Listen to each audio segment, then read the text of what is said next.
Salut Nicolas. Salut Gladys. C'est la deuxième fois qu'on te reçoit sur Floraison. Tout à fait, si tu te souviens. Ouais. Et la première fois, c'était en 2020. Tu venais parler de la critique de la civilisation. Du coup, tu nous parlais d'anarchisme naturien, d'éco-anarchisme, de critique de la technique. Mais est-ce que tu peux te présenter pour les personnes qui ne te connaîtraient pas et puis peut-être un peu présenter ce que tu as fait aussi ces 5 dernières années, ton travail? Ouais, alors moi, depuis environ 6 ou 7 ans, je travaille avec pour une maison d'édition qui s'appelle les Éditions Libres. On traduit des ouvrages sur divers sujets sociaux et écologiques, le féminisme et écologie principalement. Et on parle aussi, prostitution, pornographie, tout ce qui est la critique de la technologie, critique de la civilisation aussi. Par exemple, j'ai traduit le bouquin de Civilisé à en mourir de Christopher Ryan. J'ai traduit le bouquin de Langdon Winner, La baleine et le réacteur, qui est aussi un bouquin de critique de la technologie. J'ai traduit un certain nombre d'ouvrages comme ça. J'ai traduit Comment la non-violence protège l'État de Peter Galderlos. Et donc voilà, moi je m'intéresse à la critique de la technologie. On parle de technocritique aujourd'hui, et je suis aussi un écologiste depuis une dizaine d'années, un peu plus, et m'est intéressé par un courant de l'écologie assez on va dire marginal. On parle parfois d'écologie radicale. Moi j'aime bien essayer de revendiquer l'appellation naturien ou naturienne, qui renvoie aux anarchistes naturiens de la fin du 19e siècle en France, début 20e. Et voilà, et ces dernières années, je me suis aussi intéressé au mouvement trans ou au phénomène trans, pour diverses raisons qu'on développera peut-être dans la suite de cet entretien. On est là pour ça. Et on va parler justement lors de cet entretien d'un des livres que tu as coécrit, parce que tu es auteur aussi. Donc ce livre, il s'appelle Né dans la mauvaise société, note pour une critique féministe et socialiste du phénomène trans. Ce livre, tu l'as coécrit avec Audrey A. Audrey, elle peut pas être là avec nous aujourd'hui pour des raisons personnelles. Est-ce que tu peux présenter quand même un peu ta co-autrice et votre travail ensemble? Ouais, Audrey, elle a une formation universitaire en philo, et on est rentré en contact au sujet. D'abord, c'était autour du féminisme en général, et puis j'ai réalisé que elle et moi, on s'intéressait au phénomène trans, et donc on a commencé un peu à travailler ensemble. Elle traduisait des articles aussi, on en a traduit ensemble, et donc puis au bout de quelques temps, on s'est dit qu'on avait suffisamment de matériel pour faire un petit livre, même qui est pas forcément un petit livre d'ailleurs, il est devenu un livre quoi. Et donc voilà, on a publié ce livre aux éditions du coup Le Partage en 2023, et on va en parler du coup aujourd'hui. Ouais, 2023, et vous avez déjà sorti une deuxième édition depuis. Donc le livre, en effet, n'est plus petit. C'est un petit pavé maintenant. Ouais. Mais en même temps, il y a beaucoup à dire là-dessus. Je propose pour commencer que tu présentes le titre et particulièrement le sous-titre, Note pour une critique féministe et socialiste du phénomène trans. Est-ce que tu peux préciser pourquoi c'est une critique féministe, pourquoi c'est une critique socialiste?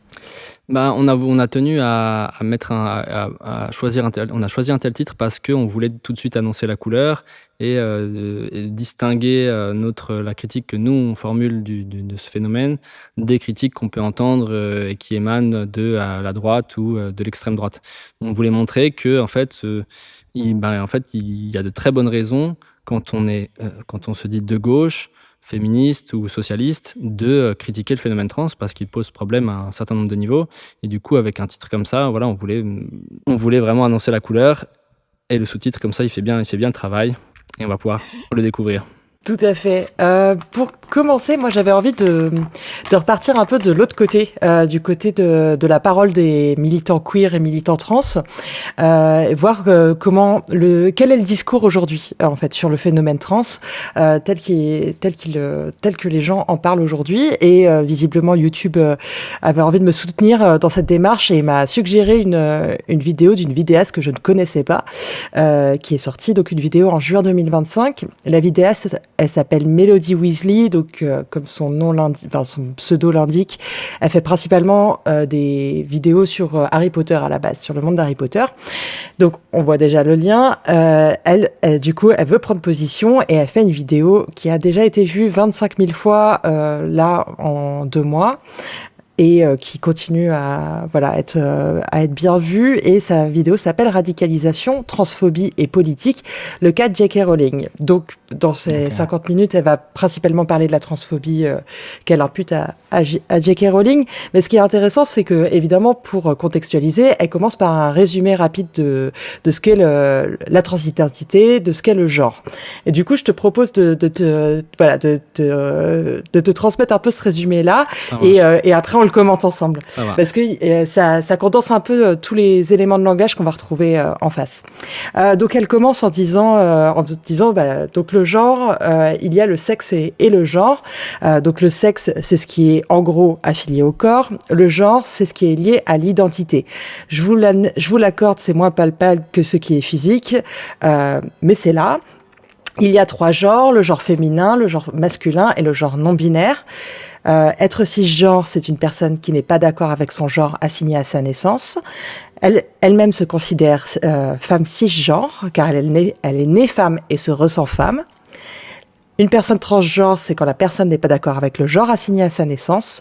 Elle dit, le genre est lié à l'identité, donc c'est un peu plus lié à l'ordre de l'esprit, mais ça n'est pas pour ça que ça n'existe pas. Ensuite, elle reprend la définition du genre du Robert, donc qui dit que le genre est une construction sociale de l'identité sexuelle. Il y a le genre et le sexe, l'identité de genre, le genre auquel une personne s'identifie, homme, femme, les deux à la fois, ou ni l'un ni l'autre. Elle enchaîne en disant qu'il faut voir ça comme l'orientation sexuelle. On ne le choisit pas, mais on le subit. Et ensuite, elle enchaîne avec l'argument de la détransition. Elle dit que c'est un argument qui est beaucoup utilisé par les personnes comme nous, mais elle affirme que c'est quelque chose de plutôt rare. Et elle veut rassurer tout le monde, une transition peut être arrêtée à tout moment et le corps reviendra, entre guillemets, à la normale. Elle dit, il y a très peu de détransitions dans le lot, il y en a beaucoup qui le sont à cause de la pression sociale des parents, de la société, du monde du travail. Ça vient de l'extérieur. Il y aurait 1% de détransition selon une étude. Elle affirme, trans, c'est être en adéquation avec son fort intérieur. Une fois qu'on s'est trouvé, c'est assez rare qu'on se trompe, comme pour l'orientation sexuelle. Une fois encore, il y a ce truc avec l'orientation sexuelle. Et elle termine son résumé. Elle enchaîne avec J.K. Rowling, son premier tweet qu'il a sorti du placard en tant que vrai turf transphobe en 2019, où J.K. Rowling réagissait à un article sur les menstruations, et l'article n'utilisait pas le mot femme, il parlait de personnes menstruées, et elle commentait un peu sarcastiquement, il n'y avait pas un mot pour ça avant, femme, from, oui, femme, c'est vrai. Voilà, et elle dit que par cette remarque, J.K. Rowling exclut les femmes trans de la définition même du mot trans, du mot femme, et en cela, elle est transphobe dès le départ. Voilà, je te fais pas la suite parce que du coup, elle déroule vraiment son argumentaire après sur J.K. Rowling et sa transphobie, ce que sa supposée transphobie. Et il y a beaucoup d'amalgames. Évidemment, elle va être associée au nazisme, au fascisme, comme on entend beaucoup aujourd'hui, ce qui est assez outrageant, mais c'est un autre sujet. On va pas s'attarder là-dessus. Est-ce que tu peux peut-être déjà une première réaction sur ce discours tel qu'on l'entend ailleurs que d'ailleurs chez cette vidéaste? Bah ouais, il me semble que c'est un discours effectivement assez typique de ce qu'on peut trouver dans la bouche des militants trans ou pro-trans. Bon, moi, ce qui me paraît toujours assez effarant, c'est que une personne normalement constituée devrait être en mesure rapidement de réaliser que c'est un discours qui n'a ni queue ni tête et tout est absurde ou confus. c'est tellement un nœud de n'importe quoi qu'on se demande par où commencer. Mais par exemple, juste sur le concept du genre, c'est ce qu'on rappelle dans notre livre, c'est que en fait le genre a été, c'est un terme non, même je pense il serait plus intéressant de commencer par l'étymologie et le sens dans la langue anglaise, parce qu'en fait une grande partie de la confusion actuelle découle du fait que dans la langue anglaise, le terme genre, gender, est officiellement utilisé comme un synonyme du mot sexe depuis plusieurs siècles. C'est dans le dico, c'est comme ça, c'est un usage, voilà, c'est un synonyme. C'est une manière, ils veulent dire sexe, mais en fait ils disent gender, parce que c'est une sorte d'euphémisme. C'est parce que il y en a qui disent que c'est parce que la langue anglaise, une sorte de pudeur à l'anglaise pour pas dire sexe, parce que là le sexe c'est un gros mot, du coup on dit gender. Du coup, dans la langue anglaise, les deux sont synonymes, en partie. Gender a aussi d'autres sens, mais c'est ils sont en partie synonymes. En fait, ça explique pourquoi aujourd'hui toujours, par exemple sur le site de l'ONU Femmes, en français, on parle il y a une page sur les inégalités entre les sexes, et en anglais, ils disent gender inequalities. En fait, c'est là qu'on voit que genre et sexe, dans cette acception-là, sont des synonymes. Donc, dans la langue anglaise, cette sorte de confusion fondamentale fait qu'ensuite, nous, en français, comme on calque des fois, on fait de la mauvaise traduction, gender, au lieu de le rendre par sexe, parce que c'est souvent comme ça qu'il faudrait le rendre, vu que c'est un synonyme, on le rend par genre, qui en français, genre, malheureusement, n'a jamais été un synonyme de sexe. Chez nous, c'est un terme assez confus, polysémique, comme en anglais, mais du coup, on perd ce sens de sexe, et du coup, on tombe un peu dans le n'importe quoi. Les féministes avaient récupéré le terme genre dans les années 60 pour effectivement décrire, pour décrire en fait la manière dont la société, dont des normes étaient socialement imposées à un sexe et à l'autre, et de manière à produire une hiérarchie entre le masculin et le féminin, entre les hommes et les femmes. Le genre n'était pas alors considéré comme une sorte d'essence intérieure qu'on a en soi, mais comme un système qui émane de la société et qui va vers l'individu. Alors que maintenant, dans le vocabulaire trans, comme on le voit, c'est plutôt quelque chose le genre, c'est une chose que tu as en toi et qui en fait correspond aux caractéristiques associées au féminin et au masculin dans la société. Donc en fait, c'est une forme de naturalisation de ce contre quoi les féministes se battent depuis des décennies, au lieu de considérer qu'en fait une femme n'a pas à aimer le rose et les robes et le maquillage et faire la vaisselle, etc. Et ben ces gens considèrent que si une personne a ses goûts, alors elle est féminine, et donc techniquement on peut dire qu'elle est une femme, parce que du coup la deuxième étape c'est de dissocier dans leur conception, dans leur système de croyance, de dissocier les termes femme, homme, garçon, fille, du sexe, donc de la réalité matérielle sexuée des corps, et pour les associer à un sentiment, effectivement, un sentiment lié à ces stéréotypes, par exemple, du coup, être une femme, une personne féminine. Enfin, c'est du coup, si tu as une affinité pour les stéréotypes associés aux femmes, bah, tu es une femme. Bon, ouais, c'est une forme de sexisme et d'absurdité flagrante. Et c'est incroyable que des gens ne comprennent pas ça. Le deuxième point, c'est que on voit bien aussi que tout ce système de croyance repose sur une dissociation entre le corps et l'esprit. Il y a l'idée que le genre, c'est l'esprit, et le sexe, c'est le corps. Et en fait, il y a des définitions de la transidentité en fait, qui sont même plus claires que ça. Où, en fait, on regarde n'importe quel dictionnaire, ou même la classification des maladies de l'OMS, l'Organisation mondiale de la santé. Dans la classification internationale des maladies de l'OMS, il n'y a pas le terme transidentité, mais il y a incongruence de genre. C'est la même chose.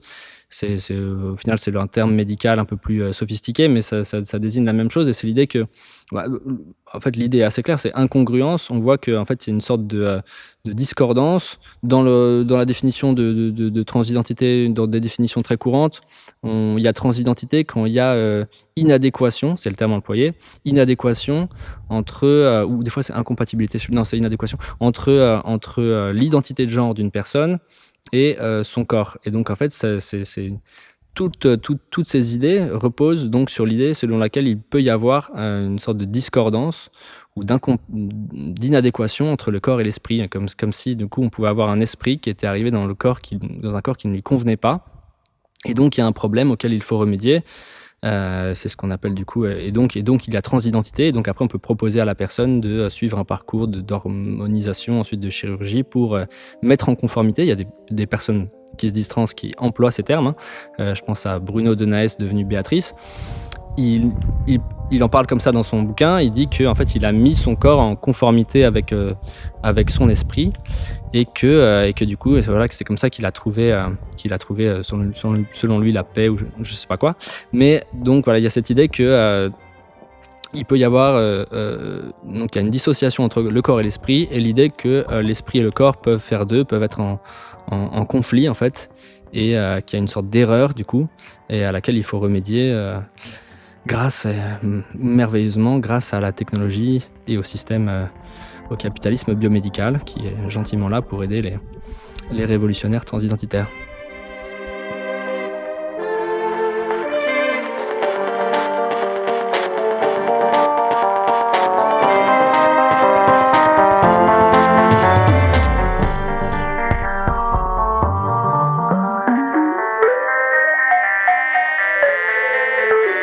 C'est bien, tu t'es lancé direct dedans, tu as bien critiqué leur définition du genre. Est-ce que tu pourrais proposer une définition du genre telle que, par exemple, nous on la propose ouais, de notre côté? En fait c'est vraiment ça qui est n'importe quel livre de sociologie aujourd'hui encore, enfin en tout cas la grande majorité, proposerait des définitions de genre qui n'ont rien à voir avec ces choses, avec ces essences innées dont les militants parlent. Une définition très courante qu'on trouve dans un bouquin qui s'appelle Introduction aux études sur les genres, un bouquin je crois que sorti en 2012 et qui a connu peut-être genre 5 ou 6 rééditions, nouvelles éditions par la suite, et qui est très utilisé en sociologie. Je sais plus exactement les auteurs, mais peu importe. Donc Introduction aux études sur le genre.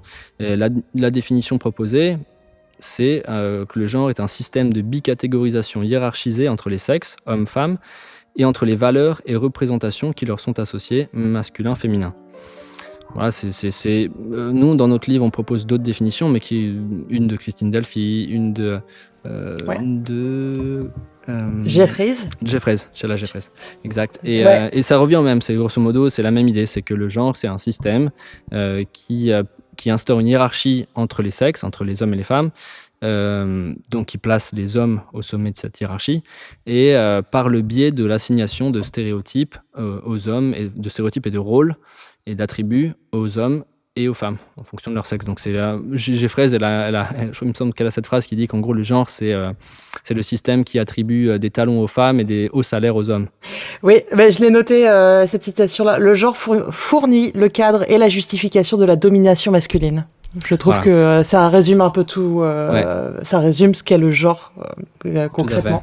Et d'ailleurs, vous avez vraiment voulu aller dans ce sens-là et affirmer dès le départ cette idée de domination masculine dans la notion de genre, puisque le titre de votre 3e chapitre, c'est le genre ou la subordination du sexe féminin. Donc, comme ça, c'est déjà assez clair. Et vous dites aussi dans ce chapitre-là, la transidentité, c'est le système de croyance. La transidentité, le système de croyance trans, repose entièrement sur une sorte de supplantation du sens propre par le sens figuré. Est-ce que tu peux parler un peu de ça? Ouais.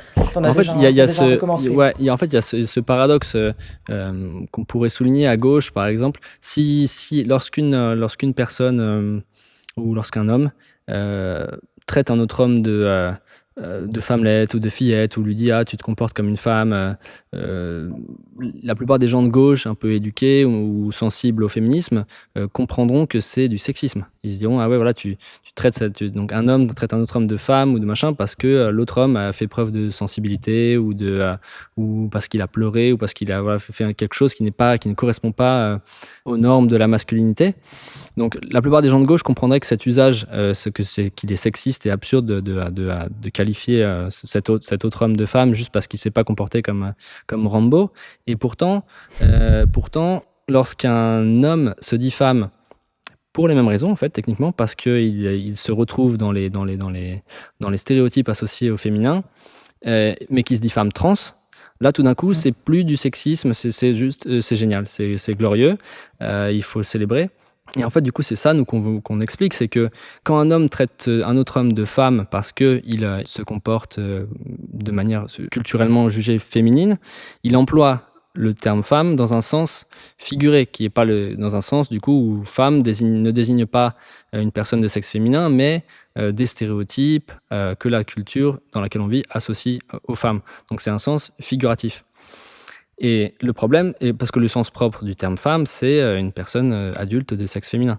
Et le problème, c'est que du coup, dans l'idéologie trans, on assiste à un renversement de ça. Le sens figuratif, donc les stéréotypes, deviennent le seul sens autorisé.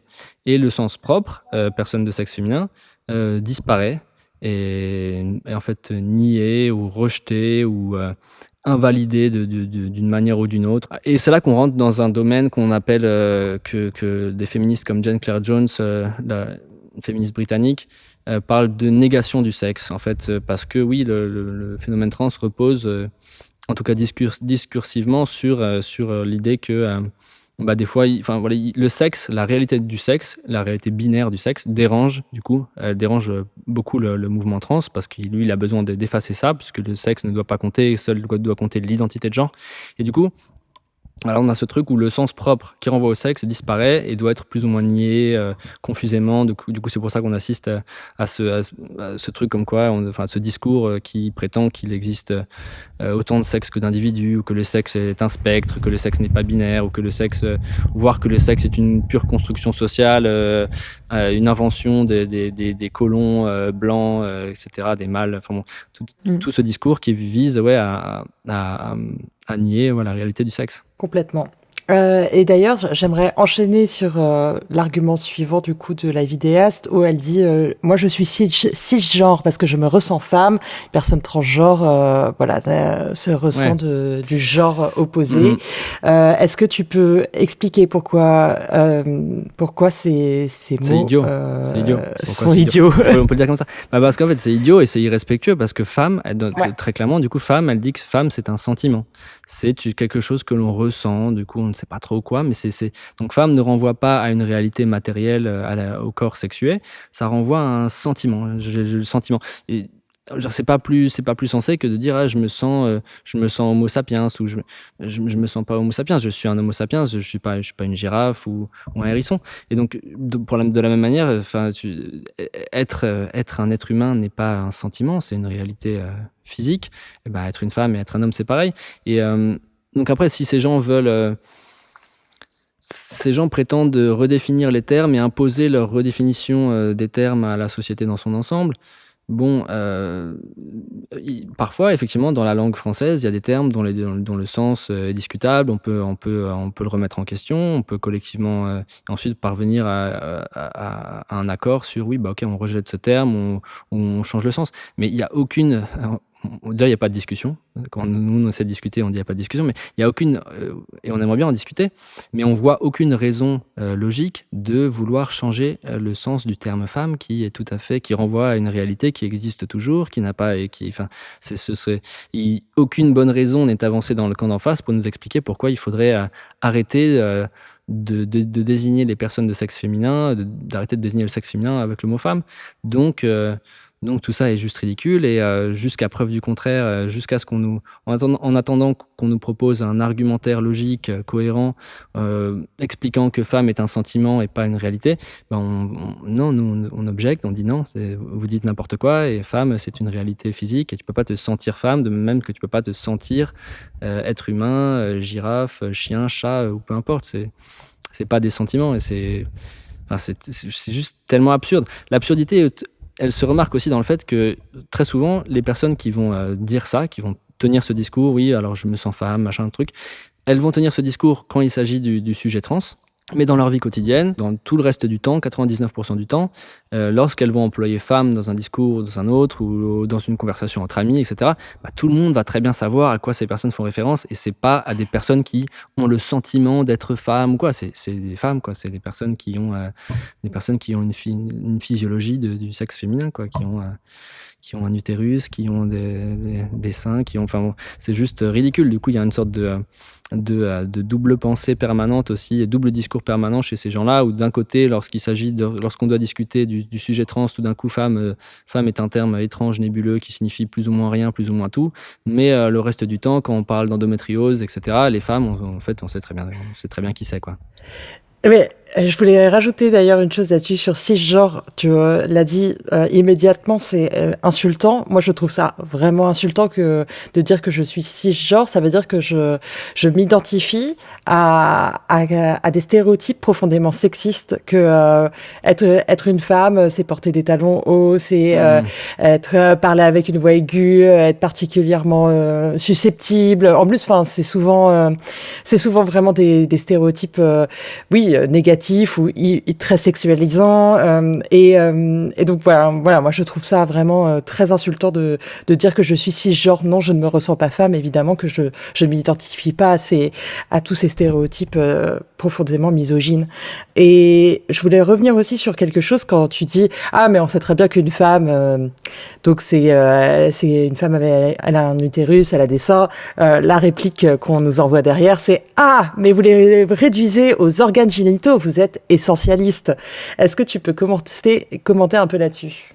Là c'est encore quelque chose d'assez admirable, c'est que l'essentialisme qui désignait auparavant et dans la plupart des textes de sociologie le fait de réduire les femmes à une sorte ou de pas de réduire les femmes mais d'affirmer que les femmes possèdent une essence et donc que les femmes sont comme ci ou comme ça, c'est-à-dire que l'essentialisme consistait avant à dire que les femmes sont par nature dociles ou serviables ou ce genre de choses. Donc l'essentialisme ne consistait pas à prétendre que les femmes sont de sexe féminin, ça c'était évidemment pris pour acquis, les femmes sont de sexe féminin. L'essence, c'était un caractère intérieur qu'on prêtait justement à toutes les femmes. Donc dans le discours trans, l'essentialisme devient le fait de considérer que le terme femme a une définition.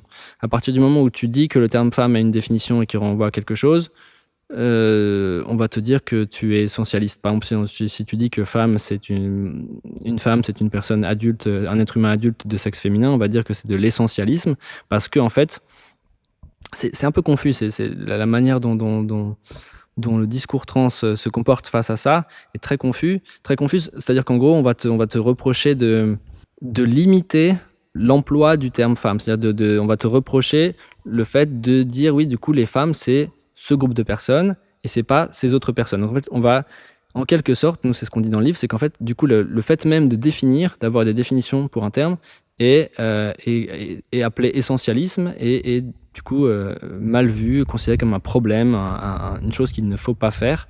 Donc il ne faut pas définir les termes, parce que si tu définis un terme, en fait, par définition, c'est ce qu'on rappelle, avoir une définition pour un mot, c'est circonscrire son sens. C'est tout le principe de la définition. C'est si je dis qu'une table c'est ceci et pas cela, en fait je circonscris le sens du mot table, et de manière à ce qu'à pouvoir désigner cet objet qu'on appelle une table, et à ce qu'on ne nage pas dans une sorte d'océan de confusion où tout objet est potentiellement une table, ou tout n'importe quoi. Et du coup, en fait, le principe même on n'aurait pas de langage si on ne pouvait pas définir, enfin, si les mots n'avaient pas de définition, si on considère que c'est mal de définir des termes, eh ben, on peut arrêter de discuter, parce que du coup, on peut pas avoir de langage commun, et du coup, tout le sens s'effondre. Donc, c'est encore une fois une sorte de retournement particulièrement imbécile, où du coup l'essentialisme devient le fait même d'avoir une définition pour un terme.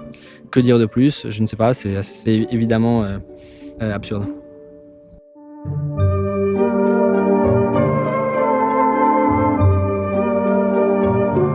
Et d'ailleurs, vous le rappelez dans le livre, et je pense que c'est très important parce que du coup, il y a la notion de genre d'un côté, il y a la notion de sexe de l'autre, et le sexe est inscrit dans quasiment toutes les cellules de notre corps, quoi. C'est pas seulement une question d'avoir d'avoir les organes génitaux, parce que, en effet, il y a des femmes, je pense à une femme avec qui j'avais parlé de précisément de ce sujet-là, et elle avait son utérus et ses ovaires qui avaient été retirés pour des raisons médicales, pas du tout d'affirmation, de confirmation de quoi que ce soit. mais pour des raisons médicales. Et elle avait parlé de ce sujet-là en disant, évidemment que c'est insultant en plus de dire que on réduit les femmes aux organes génitaux, alors que même voilà, des femmes qui ont vécu ce genre de procédure savent très bien que c'est inscrit dans toutes les cellules de notre corps qu'on est femme ou homme. Et du coup, ça, j'ai envie d'enchaîner, d'articuler avec l'autre sujet sur lequel, qui est pas abordé là dans le résumé que faisait la vidéaste, mais qui est vraiment souvent abordé, c'est celui de dire mais vous réduisez le sexe à une binarité alors que l'intersexualité nous a appris que c'est un spectre.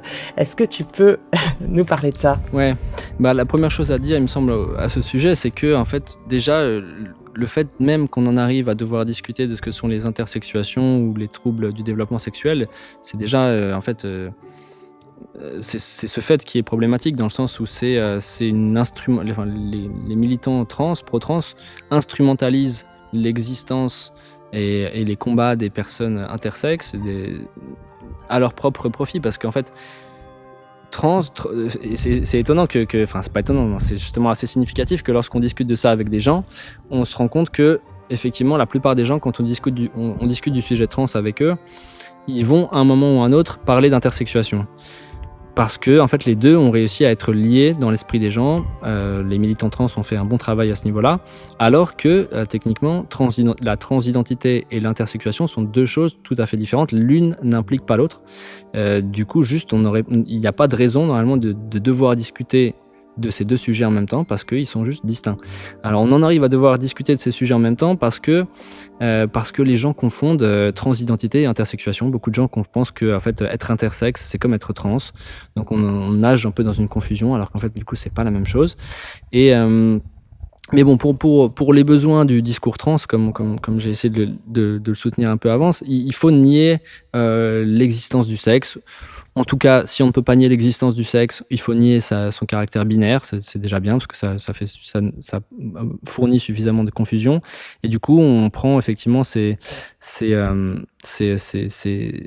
conditions médicales comme une sorte de preuve que le sexe serait pas binaire, alors qu'en fait, dans ce cas-là, l'absurdité est dans le sens du mot sexe. En fait, on dit qu'il y a deux sexes parce que la reproduction sexuée fonctionne avec deux sexes, avec la rencontre d'un type d'organisme qui produit des petits gamètes avec un type d'organisme qui produit des grands gamètes. Et c'est comme ça que l'être humain se reproduit. Et c'est donc le sexe renvoie à un type de physiologie conçu pour produire un type de gamètes. Il n'y a que deux types de gamètes, les petits et les grands, les spermatozoïdes et les ovules. Donc, il n'y a que deux types du coup d'appareils reproducteurs. Il y a l'appareil reproducteur masculin, l'appareil reproducteur féminin, avec chez les hommes le pénis, les testicules, chez les femmes le vagin, l'utérus, les ovaires, etc. Et donc il y a que deux types d'appareils reproducteurs sexuels. Du coup, c'est ça qu'on appelle des sexes. Il y a deux sexes, mais la nature étant ce qu'elle est, parfois dans le développement d'un individu, il peut y avoir des problèmes, des anomalies, des choses qui se passent pas exactement comme prévu, et du coup ça donne ce qu'on appelle, en tout cas dans le jargon médical on appelle des troubles du développement sexuel. On parle parfois de variation du développement sexuel, mais il me semble que variation du développement sexuel, c'est un terme qu'on emploie qui est poussé par certaines personnes dans un but précis et qui évoque moins la réalité, parce qu'en fait variation, ça fait vachement plus neutre, comme si c'était juste une sorte de quelque chose de sain, de normal, alors qu'en fait la plupart des formes d'intersexuation, ou moi je préfère parler de troubles du développement sexuel, la plupart sont associés à des problèmes de santé, à des pathologies. C'est souvent, il y a très souvent des fois de l'infertilité, mais il peut y avoir tout un tas de problèmes qui sont ensuite auxquels on peut remédier avec des médicaments ou de la chirurgie parfois. Donc voilà, ces troubles du développement sexuel ne sont pas des sexes à proprement parler. Il ils ne produisent pas un troisième type d'appareil reproducteur, produisant un troisième type de gamètes, et donc ayant un rôle propre dans la reproduction sexuée. Non, rien de tout ça. En fait, l'immense majorité de ce qu'on appelle les intersexuations ou les troubles du développement sexuel sont juste, dans le jargon médical et d'un point de vue descriptif, c'est pas un point de vue, c'est pas dans un sens de jugement moral péjoratif, on parle d'anomalies du développement et du développement de l'appareil sexuel. La plupart de ces troubles du développement sexuel peuvent être rattachés à un sexe ou à un autre, en fait. Par exemple, Caster Semenya, qui a un déficit d'une production d'une enzyme. Caster Semenya, en fait, on peut considérer que c'est un homme parce que il a le gène SRY, il a eu tout le développement sexuel que connaissent les hommes, il a eu une puberté masculine, il a une voix masculine, il a tout ce qu'ont les hommes, il produit des spermatozoïdes, c'est juste que possiblement il a peut-être un micro-pénis, c'est pas un pénis normal, ou voilà. Mais donc en gros, l'idée c'est que... Juste pour faire une parenthèse, parce que donc pour ceux qui connaîtraient pas, c'est un athlète qui était du coup, qui avait une apparence aussi un peu féminine à la base, enfin qui, à cause de son anomalie, de son intersexuation, a été mis dans les catégories femmes de sport et qui s'est retrouvé à entrer en compétition à très haut niveau, je crois au niveau olympique. Oui, il a remporté des titres. Et ouais, tout à fait, dans les catégories femmes. Et aujourd'hui, donc cette femme intersexuée à la base, il y a eu plusieurs analyses qui ont été faites. En effet, donc comme tu le disais, il produit des spermatozoïdes et j'ai même appris qu'il est devenu père. Oui. Donc grâce à ces spermatozoïdes, donc il n'y a pas trop de doute là-dessus. Mais en fait, la forme de trouble de développement sexuel dont il est atteint, qui est un déficit en 5-alpha-réductase, pour un terme un peu barbare, mais c'est un trouble du développement sexuel, donc une forme d'intersexuation qui ne touche que les mâles, parce qu'en fait, ça touche que les personnes qui ont un karyotype 46XY, donc les hommes. Et ensuite, 90% de son développement physique correspond au développement physique normal des hommes. Il a un taux de testostérone normal pour les hommes, une tessiture de voix normale pour les hommes, il a une musculature, il a connu un développement pubertaire normal pour les hommes. Il y a juste vraiment l'apparence de ces organes génitaux externes qui peut différer de celle des autres hommes, c'est tout. Et donc voilà, c'est un exemple, mais c'est pour rappeler que du coup l'immense majorité de ce qu'on appelle les intersexuations, les troubles du développement sexuel sont rattachables à un sexe ou à l'autre, et voilà, et ne sont pas des sexes à part entière parce qu'ils ne correspondent pas à un troisième type d'appareil reproducteur ayant un rôle spécifique dans la reproduction sexuée.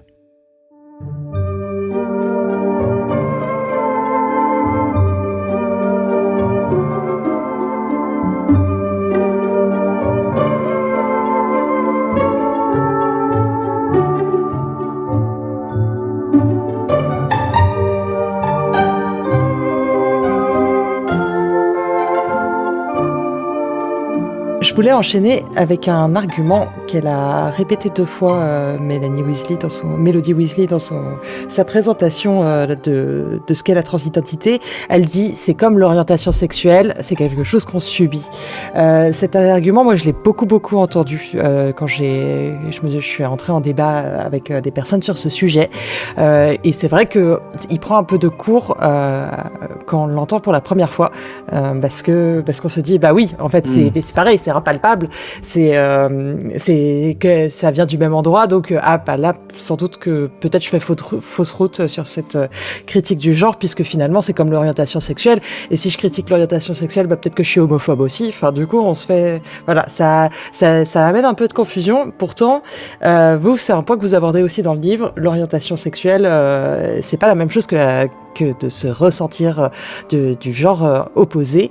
Est-ce que tu peux expliquer pourquoi et présenter un peu ce sujet? Oui, mais en fait, déjà, la chose étrange, c'est que pour le coup, la plupart des militants trans et des discours trans qu'on entend admettent clairement que la transidentité n'est pas une orientation sexuelle. C'est quelque chose qui est en fait admis. Oui, c'est réaffirmé partout. Et réaffirmé, parce qu'en fait, ils veulent pas que ce soit associé à ça. Donc déjà, c'est vraiment étrange de l'associer à une orientation sexuelle, alors que même les militants trans eux-mêmes disent que ce n'est pas une orientation sexuelle, le fait d'être trans. Mais mais moi, ce qui me semble intéressant là-dedans, c'est surtout de souligner à quel point c'est une autre instrumentalisation réussie de la part des militants trans, dans la mesure où là, c'est après l'instrumentalisation des personnes intersexes, il y a l'instrumentalisation de l'homosexualité ou de la lutte contre l'homophobie. Dans le sens où si tu arrives à faire croire aux gens que trans, c'est comme homosexuel ou gay ou lesbienne, et bah effectivement, du coup, les gens vont se dire ah bah du coup, je suis pas homophobe, moi j'ai rien contre les homosexuels, les gays ou les lesbiennes, donc trans, bah ça doit être très bien aussi. Sauf qu'en fait non, juste c'est pas le cas, ça n'a rien à voir. Enfin, on pourrait reprendre tout ce qu'on a déjà dit, mais la transidentité, contrairement à l'homosexualité, implique une dissociation entre le corps et l'esprit, l'idée qu'une redéfinition du sens des termes hommes et femmes, la revendication d'opérations chirurgicales, etc., de traitements, de trucs. L'homosexualité n'implique rien de tout ça, en fait. Il n'y a rien du tout. Du coup, ça n'a vraiment rien à voir.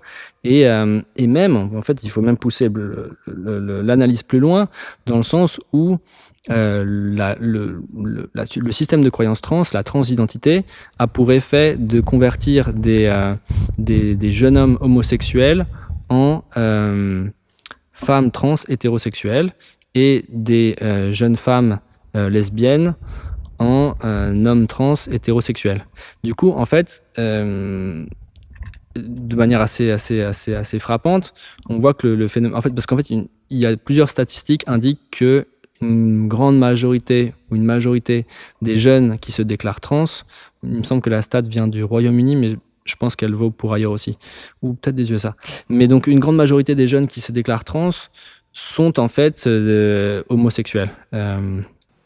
Du coup, je reprends tes chiffres parce que du coup, j'ai relu ce passage-là et je l'ai bien noté hier. Et d'ailleurs, j'ai fait d'autres recherches pour voir ce qui était dit dans différents pays. Je sais que c'est aussi le cas au Canada, en Catalogne, aux États-Unis, au Royaume-Uni. En fait, les endroits où on a des chiffres, parce que par exemple en France, il faut le dire qu'on n'a pas de chiffres en fait sur la transidentité, sur l'orientation sexuelle des personnes qui souhaitent transitionner. On n'a aucun chiffre là-dessus. Il y a aucune transparence en France. Dans les pays où il y en a, votre livre nous apprend qu'il y a plus de 90% des femmes qui sont rentrées à la clinique Tavistock, aujourd'hui fermée à cause des nombreux scandales, mais qui a opéré quand même jusqu'à 2021, 2022 même, je crois, enfin pendant plus d'une dizaine d'années, qui était vraiment la clinique de référence où tous les jeunes allaient au Royaume-Uni pour transitionner. Donc déjà, il faut dire que entre 2010 et 2017, il y a eu une augmentation de plus de 5700% de filles à demander une transition et de plus de 1400% pour les garçons. Donc c'est déjà complètement énorme. On sent là l'effet de mode qui est encore une fois quelque chose qui est décrié par les trans. Ils disent que non, c'est pas vrai, c'est pas un effet de mode. Mais là, les chiffres, et ça dans tous les pays qui ont des chiffres, sont très clairs là-dessus. On a vu des demandes de transition exponentielles dans tous ces pays au cours de la décennie 2010-2020. Et parmi ces filles qui ont demandé à transitionner, plus de 90% d'entre elles sont lesbiennes au Royaume-Uni, mais on retrouve des chiffres assez hauts, assez similaires dans les autres pays. Et aussi, et chez les garçons, on était, je crois, à 82 ou 85% de jeunes garçons homosexuels. Donc voilà. Et par contre, aussi, ce qui est très important, je trouve, c'est que 43 à 75% des adolescents qui viennent demander une transition et en plus en général jeunes, hein, on parle d'adolescents là, pour ces chiffres-là, 43 à 75% d'entre eux souffraient d'une comorbidité psychiatrique avec dépression, troubles bipolaires, enfin sur un large spectre psychiatrique, voilà. Et ces problèmes-là sont souvent minimisés même par les professionnels eux-mêmes.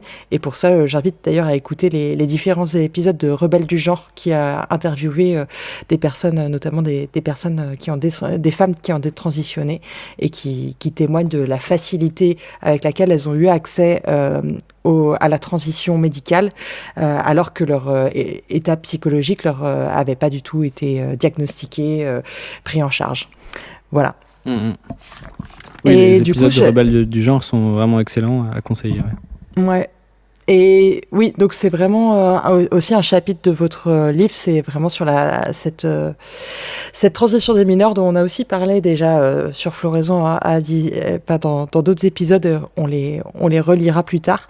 Mais voilà, c'est aussi un sujet vraiment important parce que moi je trouve que c'est par rapport au sujet précédent de l'orientation sexuelle, il y a vraiment cette problématique de transition des mineurs lesbiennes et homosexuelles. Et c'est pas rien que les principales opposantes en fait au mouvement trans aujourd'hui dans différents pays sont lesbiennes, sont des lesbiennes féministes évidemment, mais une grande partie des sources que vous citez dans votre livre sont des intellectuels lesbiennes engagées contre le mouvement trans. Ouais. Peut-être que tu peux dire un mot justement sur ces différentes intellectuelles et pourquoi elles se battent contre ce phénomène. Donc, pour revenir rapidement du coup à l'orientation sexuelle, il y a aussi donc pour expliquer une des choses qui explique pourquoi il y a un taux aussi important d'homosexualité chez les jeunes qui se déclarent trans, c'est que souvent l'homosexualité, pas toujours mais souvent, elle va de pair avec le fait de ne pas correspondre, du coup, aux stéréotypes associés à son sexe, de manière plus générale. C'est-à-dire qu'un jeune homme homosexuel ou une jeune femme lesbienne, il y a des chances pour qu'elle ou il corresponde moins aux stéréotypes associés à son sexe qu'un jeune garçon hétérosexuel ou une jeune femme hétérosexuelle. Et du coup, étant donné que lorsque une personne ne correspond pas vraiment aux stéréotypes, ne se retrouve pas dans les stéréotypes associés à son sexe, vu que le mouvement trans dit qu'une telle personne est du coup trans et que donc il y a une sorte d'incongruence ou de non-conformité entre son identité de genre et son corps, et voilà, c'est ces personnes qui ensuite se retrouvent à vouloir transitionner pour en fait mettre en conformité leur corps et leur esprit, etc., etc. Donc ça aussi explique pourquoi on se retrouve avec un taux important de jeunes homosexuels dans les rangs des jeunes qui se déclarent trans.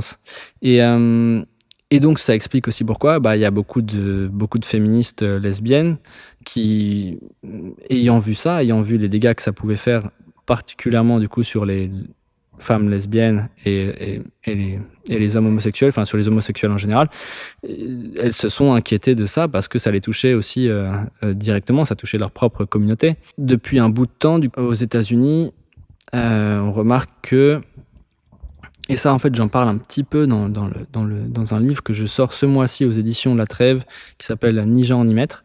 En fait il y a un conflit ça commence aux États-Unis, je pense, mais en tout cas dans les sources que j'ai pu trouver, il y a déjà une 50aine d'années qu'il existe un conflit entre le mouvement trans, notamment représenté par des hommes qui se disent femmes, donc des soi-disant femmes trans, et le mouvement féministe en fait. Et aux États-Unis, ça se manifeste. Un des premiers magazines lesbiens des États-Unis, je crois que ça s'appelait The Ladder. Et quand on parcourt les premiers numéros dans les années 70, il y a des mentions de ce conflit interne, du coup, en fait, de ce conflit sous la forme d'hommes qui se disent femmes et qui, du coup, tentent d'investir les espaces lesbiens. Déjà, à l'époque, on est dans les années 1970, et le magazine The Ladder, donc les femmes lesbiennes, en parlent un petit peu de ce conflit. Il y a quelques numéros qui en parlent. Et il me semble assez significatif que, du coup, de voir que ça fait, du coup, très longtemps que le phénomène trans est critiqué par des femmes lesbiennes qui se rendent compte que ça a des implications, que l'existence de ce phénomène, que c'est son essor, ont des implications assez majeures pour le mouvement lesbien et pour les femmes lesbiennes en général. Et donc voilà, ça explique pourquoi une féministe comme Sheila Jeffreys, qui est lesbienne, s'intéresse au sujet depuis longtemps, ou Kathleen Stock au Royaume-Uni, qui est lesbienne aussi, ou Julie Bindel, qui est journaliste féministe britannique, qui est aussi lesbienne. Enfin bon, il y a un certain nombre de femmes lesbiennes dans le Janice Raymond, qui a écrit L'Empire transsexuel, qui est lesbienne aussi. Voilà, je pense que j'en oublie beaucoup, mais il y a beaucoup de femmes du coup lesbiennes qui formulent des critiques du phénomène trans, et depuis une 50aine d'années. Et leurs critiques ne sont malheureusement jamais jamais réellement lues ou comprises ou discutées par tous ceux qui ensuite vont néanmoins les traiter de un peu tout, de turf, en commençant par turf et ensuite en allant jusqu'à toutes sortes d'épithètes et de jouer de noms d'oiseaux, de choses. Mm. On arrive au point Goldwyn en général assez rapidement Ouais. avec avec les noms d'oiseaux.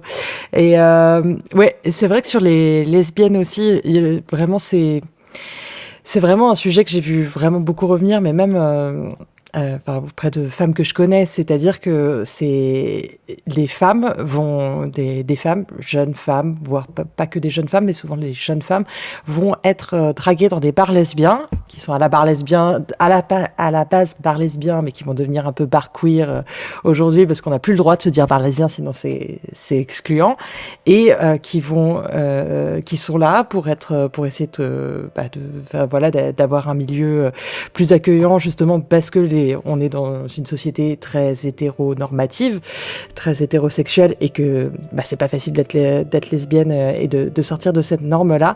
Et ces femmes qui, du coup, espèrent trouver un lieu un peu cool, un peu safe pour rencontrer d'autres femmes, vont être abordées par des hommes qui se prétendent femmes et vont être draguées. Et j'ai eu plusieurs histoires que j'ai eues de première main qui vraiment on m'a raconté des dragues plutôt agressives, où vraiment l'homme refuse le nom et où une autre femme est carrément obligée d'intervenir pour lui dire non mais tu arrêtes en fait. Et où en fait il y a ce truc où parce que vraiment l'interaction c'est ah oui si tu me plais, etc. Et la jeune femme dit non mais je ne veux pas sortir avec une personne à pénis pour être gentille. Et l'autre lui dit mais je suis une femme enfin, mon pénis c'est un pénis de femme. C'est des vraies choses qui sont vraiment entendues par les lesbiennes, et ça quand on en parle avec les militants trans c'est vraiment quelque chose qui est balayé, qui est vraiment pas entendu, alors qu'il y a vraiment une espèce de forcing pour forcer les lesbiennes à accepter les pénis, qui est en fait une forme de conversion à forcer des lesbiennes à l'hétérosexualité quand même. Bah ouais. Mais c'est pas la seule chose que les militants trans refusent de discuter avec honnêteté. Hein. Ouais, ça c'est sûr.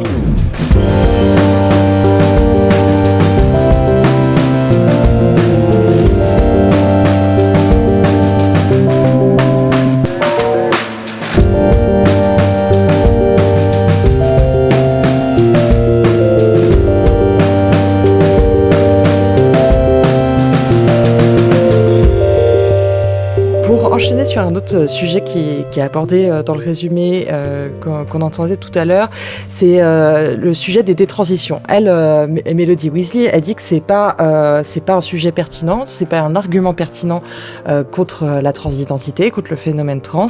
Elle dit qu'il y en a peu et qu'on peut revenir plus ou moins à la normale. Voilà, donc c'est pas un argument fiable. Est-ce que tu peux nous dire pourquoi, selon toi, c'est un argument fiable ? Et évidemment, déjà l'idée qu'il y ait peu de détransitions c'est faux. On n'a pas beaucoup d'études sur le sujet parce que c'est un sujet compliqué à étudier et puis juste parce qu'on n'a pas beaucoup d'études de qualité, mais un certain nombre de papiers récents évoquent plutôt des taux on est entre 20 et 40 voire 50%. Les personnes que ça intéresse, on pourra leur fournir des liens voilà, pour qu'elles vérifient d'eux-mêmes. Mais donc l'idée qu'il y en ait très peu, non. Et donc, il découle de ça que c'est significatif et que le sujet devrait être mieux étudié d'ailleurs. On a besoin, il serait très bon qu'on ait beaucoup plus d'études de qualité sur la détransition parce que en fait, je pense qu'il y a de grandes chances. En fait, il y a très très peu d'études, voire aucune sur le long terme, en fait, qui suivent vraiment des gens pendant longtemps. Il y a des études, des fois, c'est à 6 mois, 1 an, 2 ans, mais c'est juste insignifiant. On a très peu de recul en même temps, du coup, sur le phénomène trans dans son ensemble, parce qu'il a vraiment explosé, je pense, aux alentours de 2015, et donc ça fait une petite dizaine d'années. Donc, c'est une sorte d'expérimentation en temps réel. Et on aura du recul dans peut-être 20 ans, 30 ans. Et d'ici, entre-temps, malheureusement, il y a beaucoup de gens qui auront été sacrifiés parce que non, les opérations ne sont pas, les traitements ne sont pas du tout réversibles parfaitement. Ça aussi, mais ça, ça pour le coup, il y a beaucoup d'études qui le montrent que Bah, déjà, les opérations chirurgicales, elles sont juste irréversibles. À partir du moment où tu t'es fait enlever les seins ou couper le pénis, bah, ça ne repousse pas. On n'est pas des lézards, du coup, bah voilà. Et les hormones ont des effets potentiellement irréversibles aussi. Il y a beaucoup de personnes ayant détransitionné qui en témoignent que voilà, les hormones auront, je sais pas, par exemple, changé leur voix de manière irréversible, ou leur pilosité, ou distribution de la graisse dans leur corps. On pourrait penser à plein de choses, donc non, c'est pas, ce qui est réversible, oui, alors changer de pronom et revenir à un autre pronom, si tu veux, ça c'est sans doute réversible, mais il y a beaucoup de conséquences horribles. On dédie il y a un chapitre dans notre livre sur les conséquences et les effets des chirurgies trans, et c'est une horreur. C'est une sorte de boucherie. Il y a une étude d'une chirurgienne qui elle-même pratique ces opérations. On la cite, elle dit qu'en gros, quasiment, je sais plus si c'est la phalloplastie ou la vaginoplastie, mais de toute façon, quasiment toutes ces opérations ont des effets secondaires imprévus et problématiques. C'est quasiment du jamais vu de ne pas avoir de complications, et les complications peuvent être très graves dans certains cas. C'est pareil, c'est quelque chose qui du coup est tout à fait minimisé ou nié, mais en fait quand on étudie vraiment la littérature scientifique dont on dispose, etc., on se rend compte que non, il y a beaucoup de problèmes irréversibles, et que c'est vraiment une sorte de vraiment une malhonnêteté criminelle de prétendre qu'il n'y a aucun problème, et du coup de laisser des gens s'embarquer dans ces voies qui... on sait que le traitement hormonal de substitution, du coup le fait d'injecter dans ton corps des hormones qu'il ne veut pas normalement, sur le moyen long terme, ça peut produire tout un tas de problèmes, des cancers, allant de cancer à toutes sortes de troubles, maladies cardiovasculaires. Même j'avais lu, je sais plus si c'était les femmes trans qui se retrouvaient avec des problèmes d'incontinence.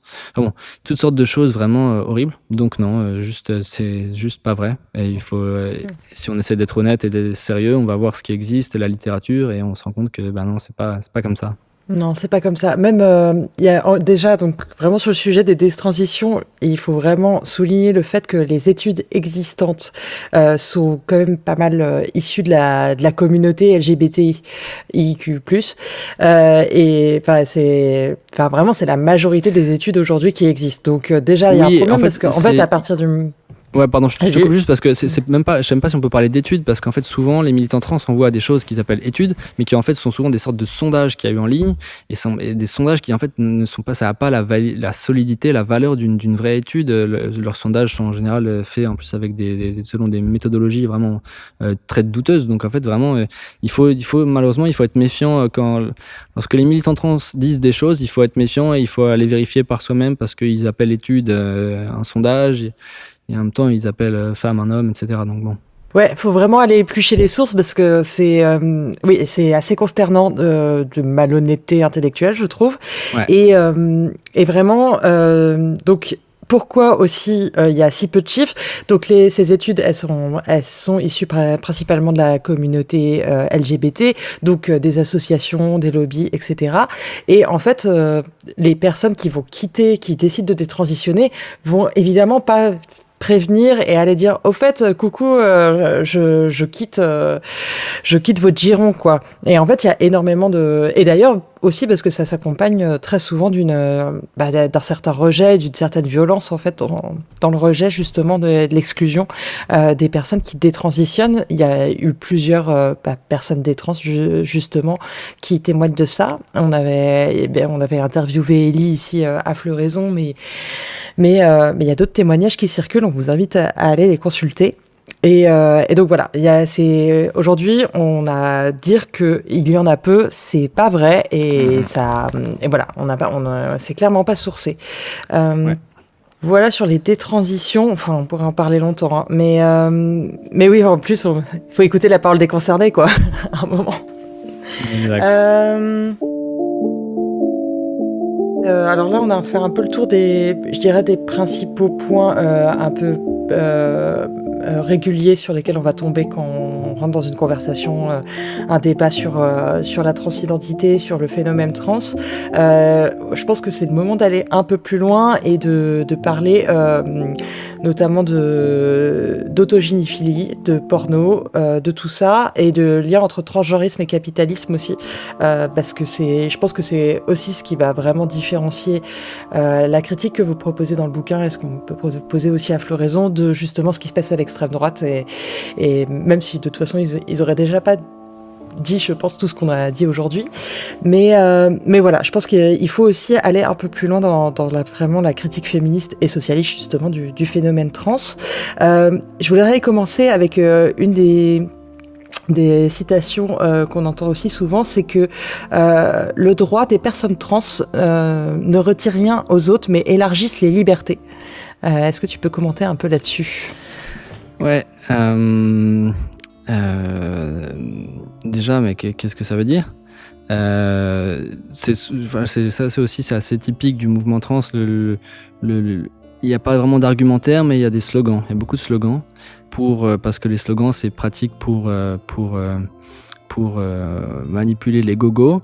Donc on parle de droits, et du coup les droits c'est bien, qui voudrait être contre les droits des personnes, de n'importe quelle personne. Donc en fait voilà, parler de droits, ça permet de se donner directement une sorte d'aura de légitimité, mais en fait quand tu regardes derrière à quoi correspondent ces soi-disant droits, tu vois que c'est juste absurde, parce que encore une fois on retombe sur tout ce qu'on a dit avant, le droit de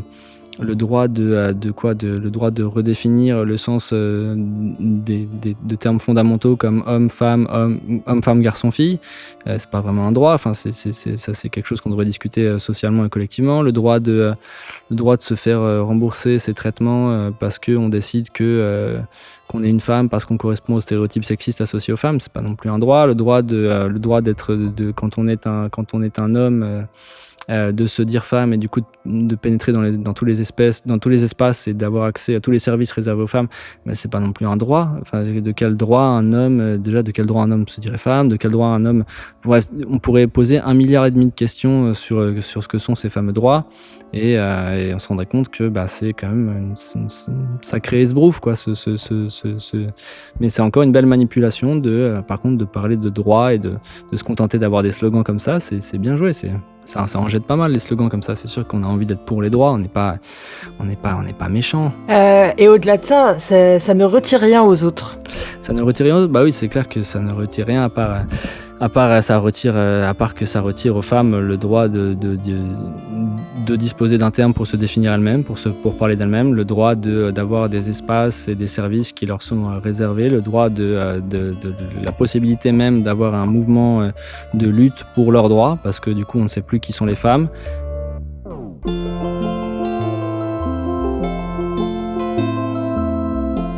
Je voyais récemment un commentaire sur Facebook, je sais pas quoi, qui parlait de J.K. Rowling, une personne qui en gros lui reprochait de ne pas défendre toutes les femmes, avec tout en majuscule, tu vois, toutes les femmes. Ça revient très souvent sur ce truc, toutes les femmes, comme s'il y avait il y a les femmes de sexe masculin aussi, tu vois, qu'on faudrait pas les oublier, ce serait quand même pas très sympa. Donc il faut défendre toutes les femmes de sexe féminin, les femmes de sexe masculin. Et en fait, bon, c'est une sorte de sketch, quoi. Tu te dis, mais vous avez réfléchi au sens de ce que vous êtes en train de dire, toutes les femmes, genre la grande diversité de tous les sexes féminins, de tous les sexes. Du coup, tu te dis, bon, ok, mais du coup, c'est quoi les femmes, c'est qui, c'est quoi Parce que du coup, on pourrait faire aussi le lien avec le fait qu'aujourd'hui, il y a beaucoup de théoriciens queer qui prétendent que le sujet du mouvement féministe ne doit plus être les femmes. Ça doit être tout ce qu'on veut, mais pas les femmes. Oui. C'est Elsa Dorland. Alors ça, c'est une vraie... oui, juste pour en citer une, donc c'est Myriam Bahafou qui a annoté du coup la nouvelle édition du Féminisme ou la mort de Françoise Daubonne, et donc on trouve cette phrase écrite noir sur blanc: le sujet du féminisme, ce n'est pas les femmes. Voilà. Et Elsa Dorland avait écrit la même chose dans un bouquin sorti en 2009, Sexe et genre et sexualité, je ne sais plus exactement le titre, mais elle disait, en s'inspirant de Judith Butler, que le sujet du féminisme, ça devait pas être les femmes, mais c'était une phrase ensuite tout à fait obscure qui disait qu'en gros le sujet du féminisme devait être les personnes minorisées à un moment donné en fonction du climat, de la météo et peut-être de la pression atmosphérique, je ne sais pas, mais pas les femmes. Donc voilà, donc si les droits des personnes trans, ça fait qu'il y a plus, ça a ce genre d'effet. Enfin, bref, on pourrait établir une longue liste de groupes de personnes et de gens auxquels les soi-disant droits trans posent préjudice, à commencer par en fait les personnes qui se disent trans elles-mêmes, parce que en fait contrairement à ce que beaucoup chercheront à dire à notre sujet, non, on ne déteste pas les personnes qui se disent trans. On n'a pas. Moi, je pense que aujourd'hui, pour faire un peu schématique, dans les personnes qui se disent trans, il y a un certain nombre de groupes de gens différents, et il me semble que une majorité des personnes qui se disent trans peuvent être considérées plutôt comme des victimes d'une idéologie et d'un système de croyances qu'elles ne comprennent pas bien. C'est souvent des personnes en détresse, et du coup ce système de croyances va les embobiner et les amener dans des directions qui vont leur nuire davantage.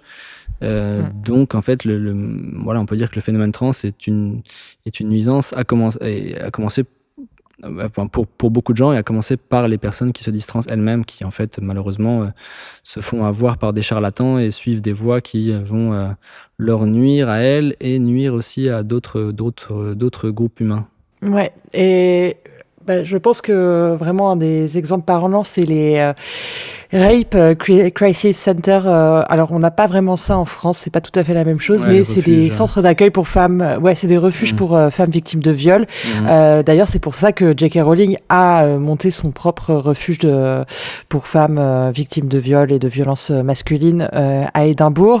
Mais du coup, l'un des cas les plus emblématiques qui a un peu lancé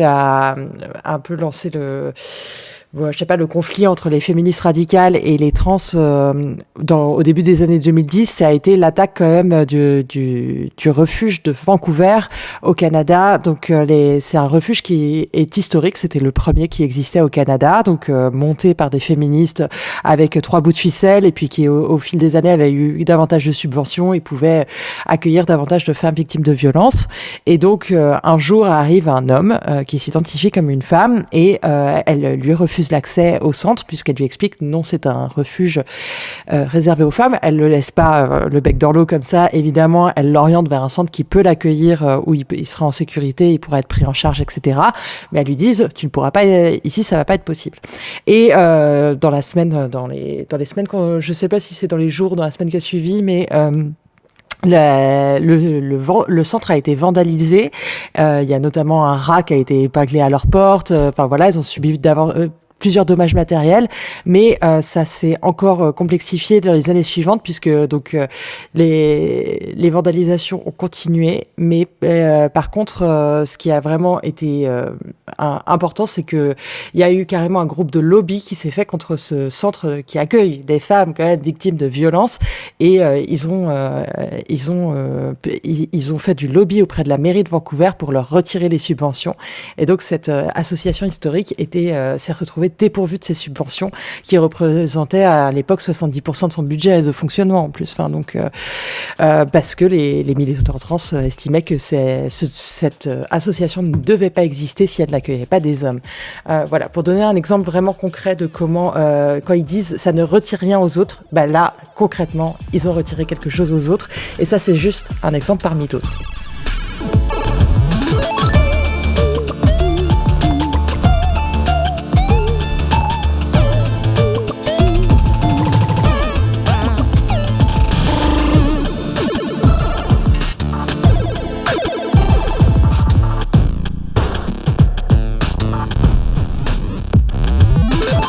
J'aurais voulu continuer avec, je sais pas quel sujet par lequel tu veux commencer, l'autogénéphilie ou le porno dans le phénomène trans. Je pense que c'est important de les aborder parce que les deux sont liés et ils sont assez structurants dans le phénomène trans.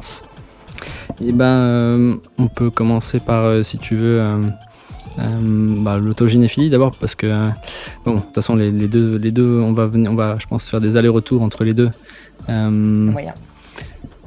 Le terme autogénéphilie, c'est la création d'un sexologue américain, Ray Blanchard, qui a fait une typologie, qui a proposé une typologie, je pense qu'on était en 1980, entre 80 et 89, quelque chose comme ça, peut-être en 89. Et donc Ray Blanchard, il avait étudié, ça faisait déjà, ou alors c'était au début de son étude, je sais plus, non, ça faisait peut-être déjà quelques années qu'il étudiait. À l'époque, on parlait du phénomène transsexuel et pas trans en général, mais donc il étudiait ça, il a fait une typologie et dans ce qu'il a remarqué, c'est qu'il y avait essentiellement 2 groupes différents, selon lui, de MTF, comme male to female, de hommes qui se disent femmes, transsexuels, donc homme vers femme, on peut dire. Et il y avait les homosexuels transsexuels, c'était donc des hommes qui étaient homosexuels et qui se disaient transsexuels parce que en fait c'était peut-être plus simple ou quoi. Enfin, ça c'est un autre sujet. Mais donc, et dans l'autre groupe, il y avait ce qu'il appelait les autogynéphiles. C'est autogynéphilie, donc le terme veut dire amour de soi en femme, autogynéphilie. Je suis pas sûr de la pertinence. Nous, on a utilisé ce terme dans le bouquin de manière sans mettre de notes critiques. Aujourd'hui, je sais pas si je l'utiliserai parce que c'est un peu ambigu comme terme. Parce que l'idée, c'est que il s'agit d'hommes qui ressentent une forme d'excitation sexuelle en s'imaginant en femme, en s'imaginant eux-mêmes, mais version femme. Et en fait, je trouve ça bizarre de parler d'autogynéphilie, de dire que c'est une sorte d'amour de soi en femme, parce que c'est pas juste de l'amour de soi en femme, c'est des gens qui souvent sont excités par les stéréotypes associés aux femmes et pas juste par le fait d'être une femme, en fait, parce que voilà, c'est juste être une femme, c'est pas ça qui les attire. Et l'autogynéphilie vient de loin en fait parce que la plupart de ce qu'on appelle les travestis, les hommes qui aimaient se vêtir en femmes et se faire passer pour des femmes, sont aussi des autogynéphiles.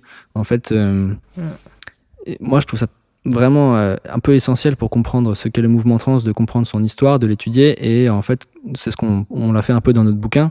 Et quand on étudie l'histoire du mouvement trans, et en lisant des personnes qui se disent trans elles-mêmes, hein, moi, une de mes principales sources pour tout ça, c'est Susan Stryker, qui est un historien soi-disant trans, un homme qui se dit femme, et qui a écrit un bouquin majeur, History of the Transgender History, une histoire transgenre. Donc c'est un peu la référence en termes de livres d'histoire sur le mouvement trans. Et Stryker reconnaît tout à fait sans aucun problème, c'est noir sur blanc écrit, que le mouvement trans vient du phénomène du travestissement. Pour lui, les premiers événements trans sont en fait des rassemblements de travestis aux États-Unis dans les années 70. Et c'est revendiqué de d'autres manières. On peut penser au film documentaire sorti en France il n'y a pas longtemps, réalisé par Sébastien Lifshitz, qui est le type qui a fait aussi le documentaire Petite Fille, qui a eu beaucoup de succès. Et il a fait un autre documentaire après qui s'appelle Casa Susanna, qui a aussi eu beaucoup de succès, tout à fait encensé par la presse de gauche, notamment Le Monde, Libération, tout ça. Et Casa Susanna, ça raconte l'histoire d'un groupe d'hommes qui aiment se travestir en femmes dans les années 60 aux États-Unis, qui sont souvent des hommes blancs, aisés, machin, etc. Plutôt de la haute société, enfin plutôt des classes supérieures. Et donc, le film est présenté comme une histoire des débuts du mouvement transgenre. Donc, il y a une vraie, l'association est faite et revendiquée entre travestissement et mouvement trans. Et ce qu'on observe quand on étudie le phénomène du travestissement masculin, parce qu'il faut faire une distinction, les hommes ne se travestissent pas pour les mêmes raisons que les femmes en général. Et ce qu'on observe en étudiant le travestissement masculin, c'est que les hommes qui le font, et c'est revendiqué aussi, c'est écrit noir sur blanc, et c'est explicitement décrit et dans pléthore de magazines d'époque et même actuels, mais de travestissement. C'est que les hommes qui se travestissent parce que ça les excite sexuellement. Il y a une composante érotique. Celles et ceux que ça intéresse, vous pouvez aller voir sur le site digitaltransgenderarchive.net. C'est un site où il y a énormément de choses liées au mouvement transgenre, comme l'URL, donc c'est digitaltransgenderarchive.net. Et sur ce site, il y a énormément de magazines qui ont été scannés et une bonne partie du coup c'est une base de données qui remonte aux années à la fin des années qui remonte au XXe siècle et donc il y a plein de magazines de travestis qui sont scannés dessus en entier et on voit tout à fait explicitement que le travestissement, c'est quelque chose lié à la pornographie et à l'érotisme. En fait, les hommes se travestissent parce que c'est sexuellement excitant. Ils se travestissent d'ailleurs souvent en femme de ménage ou en secrétaire ou en machin. C'est des rôles. Voilà, il y a une vraie composante sexuelle, érotique. Et du coup, on touche du coup à la pornographie aussi. Et donc voilà, donc le mouvement trans vient de ces gens-là, donc de ces travestis qui ont ensuite trouvé dans la technologie le moyen de pousser plus loin encore leur on va dire, on pourrait parler de paraphilie en faisant ce qu'on appelle donc en recourant aux opérations improprement dites de changement de sexe. On change pas vraiment de sexe, mais voilà. Donc avec ces opérations, ils ont trouvé et le mouvement trans en général, ils ont trouvé un moyen de pousser encore plus loin leur penchant. Et donc donc l'autogynéphilie caractérise encore aujourd'hui du coup un certain nombre de soi-disant femmes trans, donc d'hommes qui se disent femmes, et c'est encore une fois revendiqué.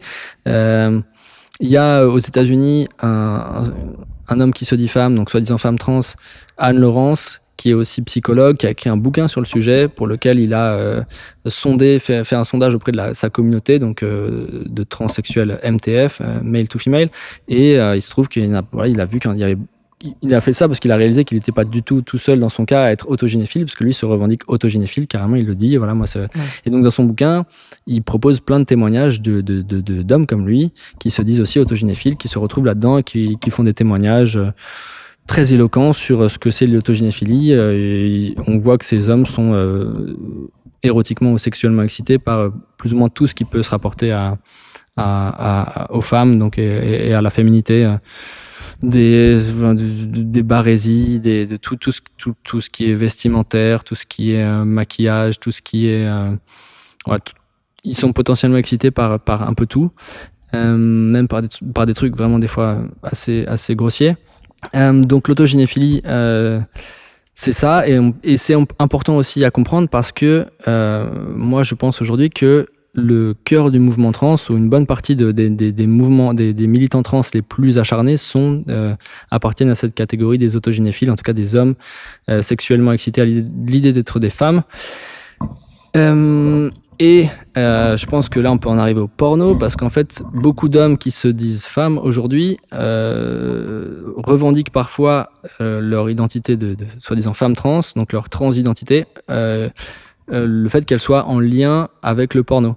C'est devenu quelque chose du coup en fait c'est une manière d'affirmer que oui, c'est quelque chose d'érotique sexuel, et qu'il y a quelque chose, et des gens très très connus comme l'écrivain journaliste américain Andrea Longshu, qui s'appelait Andrew avant. Lui, dans son bouquin Females, sorti vers les années 2020, il y a une phrase où il dit voilà, c'est le porno sissi qui m'a rendu trans. Alors le porno sissi, il faut qu'on explique ce que c'est. C'est une sous-catégorie du porno qui sissi, c'est un terme anglais qui veut dire en gros fillette. C'est une sous-catégorie du porno, mais comme vous l'expliquez dans le bouquin, elle a gagné en visibilité. Beaucoup, c'est vraiment l'une des principales trends de porno consommées dans le monde aujourd'hui, quoi. C'est pas une niche. Non, c'est devenu encore une fois Andrea Longshu, qui est un écrivain journaliste qui écrit pour le New York Magazine et des trucs extrêmement connus, et il parle de ça. Donc on est sur une catégorie de porno qui est assez connue aujourd'hui. Et Longshu, il dit que voilà, c'est le porno sissi qui l'a rendu trans. Et le porno sissi, donc sissi veut dire fillette. C'est une catégorie de porno dans lequel des hommes sont on parle parfois de forced feminization, de féminisation forcée, dans lequel des hommes sont on inflige à des hommes le fait de s'habiller comme des femmes, ou de se comporter comme des femmes, ou de devoir s'habiller avec des talons. Mais donc il y a toujours c'est pas juste comme des femmes, c'est comme des objets sexuels femmes, donc avec des talons hauts, etc. En fait, c'est, imaginons un porno où un homme contraindre un homme de s'habiller comme une secrétaire sexy, et en fait eux ça les excite vachement, etc. Donc ça, c'est le porno sissi. Et il y en a donc qui revendiquent le fait que c'est le fait de visionner ce type de porno qui les a rendus trans, qui les a amenés à se déclarer femmes trans, parce que voilà, tout ça les excite et eux aussi ils veulent participer à ça. Et il y a d'autres gens. Juste parce qu'on est on est sur Andrea Andrew Longchu. Juste une citation que j'ai notée qui quand même résume la pensée de ce mec qui du coup se dit femme et qui est aujourd'hui prix Pulitzer quand même depuis 2 ans et qui a écrit "Se faire baiser fait de vous une femme". Voilà. Bon, c'est dans un développement philosophique sûrement très très sophistiqué, dans lequel il associe le fait d'être une femme à tout ce qui est dégradant, mais évidemment c'est métaphorique, il faut le comprendre autrement. Bon, c'est juste ridicule et c'est insultant. Et Longchu est pas le seul. Le réalisateur du film Matrix, la trilogie Matrix, je sais plus s'il y en a 3 ou 4, mais les frères Wachowski qui sont devenus des sœurs, donc les frères-sœurs Wachowski, un des deux, j'ai oublié son nom, je sais plus si c'est Lana, je sais plus, mais l'un des deux, dans une interview télévisée en 2019, là aussi admis devant tout le monde, je sais plus, et en disant que je sais plus que sur quelle chaîne c'était, mais bon, il y a une vidéo qui circule sur internet, on peut le voir dire que oui, c'est le porno, le fait de mater du porno transgenre qui l'a incité à se dire trans et à devenir qui il est devenu aujourd'hui, donc soi-disant une femme trans. Et donc voilà, et on pourrait en trouver d'autres, mais il me semble que ces personnages extrêmement connus montrent témoigne de l'importance de l'autogynéphilie et de la composante, on va dire, paraphile, excitation sexuelle porno dans le mouvement trans. Et voilà, et donc je pense vraiment qu'on peut pas comprendre à quel point on peut pas comprendre le mouvement trans sans comprendre ces gens-là, ces hommes-là, et leur motivation propre, ce qui fait que pourquoi ils veulent se dire femmes, etc. Et si on comprend pas ça, on peut pas comprendre pourquoi le mouvement trans est ce qu'il est aujourd'hui, pourquoi il est devenu ce qu'il est aujourd'hui.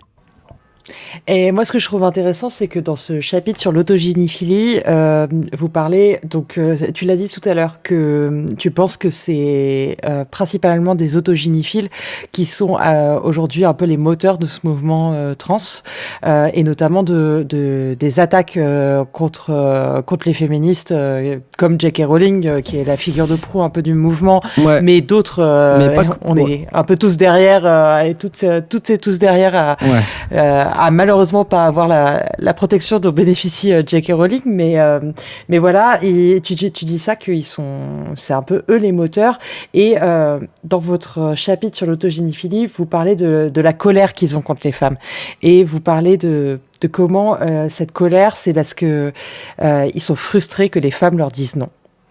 Oui. Est-ce que tu peux parler un peu de ça ? Ouais, bah après ça c'est, je pense, quelque chose de masculin et de très commun. Je pense que tu serais peut-être mieux placé que moi. Tu serais certainement mieux placé que moi pour en parler. C'est le nom de. Enfin, les hommes n'aiment pas qu'on leur refuse quelque chose.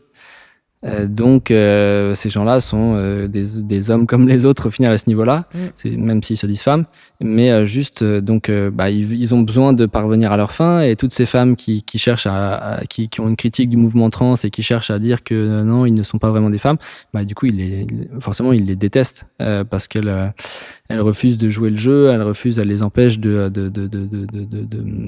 valider leurs fantasmes, de parvenir à leur fin.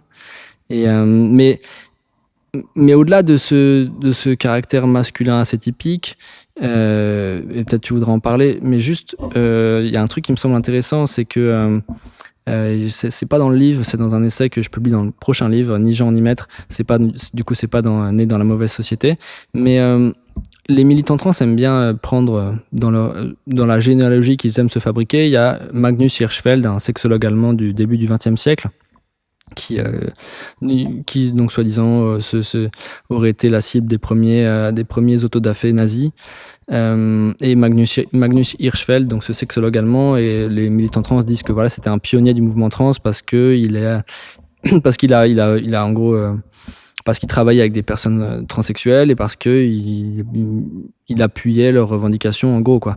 Et en fait, quand on étudie vraiment Magnus Hirschfeld et sa vie et ce qu'il a dit du phénomène trans, c'est tout autre chose qui apparaît. Bon, déjà, sur le plan anecdotique, non, Magnus Hirschfeld, c'est pas son institut de sexologie n'a pas été le premier endroit où les nazis ont brûlé des livres. Il y en a eu d'autres avant. Et en plus, tous les livres n'ont pas été brûlés. Et une grande partie de la bibliothèque de Hirschfeld a été sauvée. C'est le sujet d'un bouquin qui est sorti l'an dernier, je crois, The Scattered Library, la librairie éparpillée. Parce que du coup, ces bouquins ont été sauvés, transférés en France, et puis je sais plus, à Prague, et puis bon, bref, il y a une grande partie qui a été préservée. Mais ça, c'est tout à fait secondaire, on s'en fout. Mais ce qui est intéressant, c'est que l'œuvre dans un des principaux ouvrages qui résume les travaux de Magnus Hirschfeld, un bouquin qui s'appelle Les perversions sexuelles. Moi, j'ai lu la version française, qui est rédigée par, en fait, l'assistant de Hirschfeld, mais donc d'après les enseignements de Hirschfeld.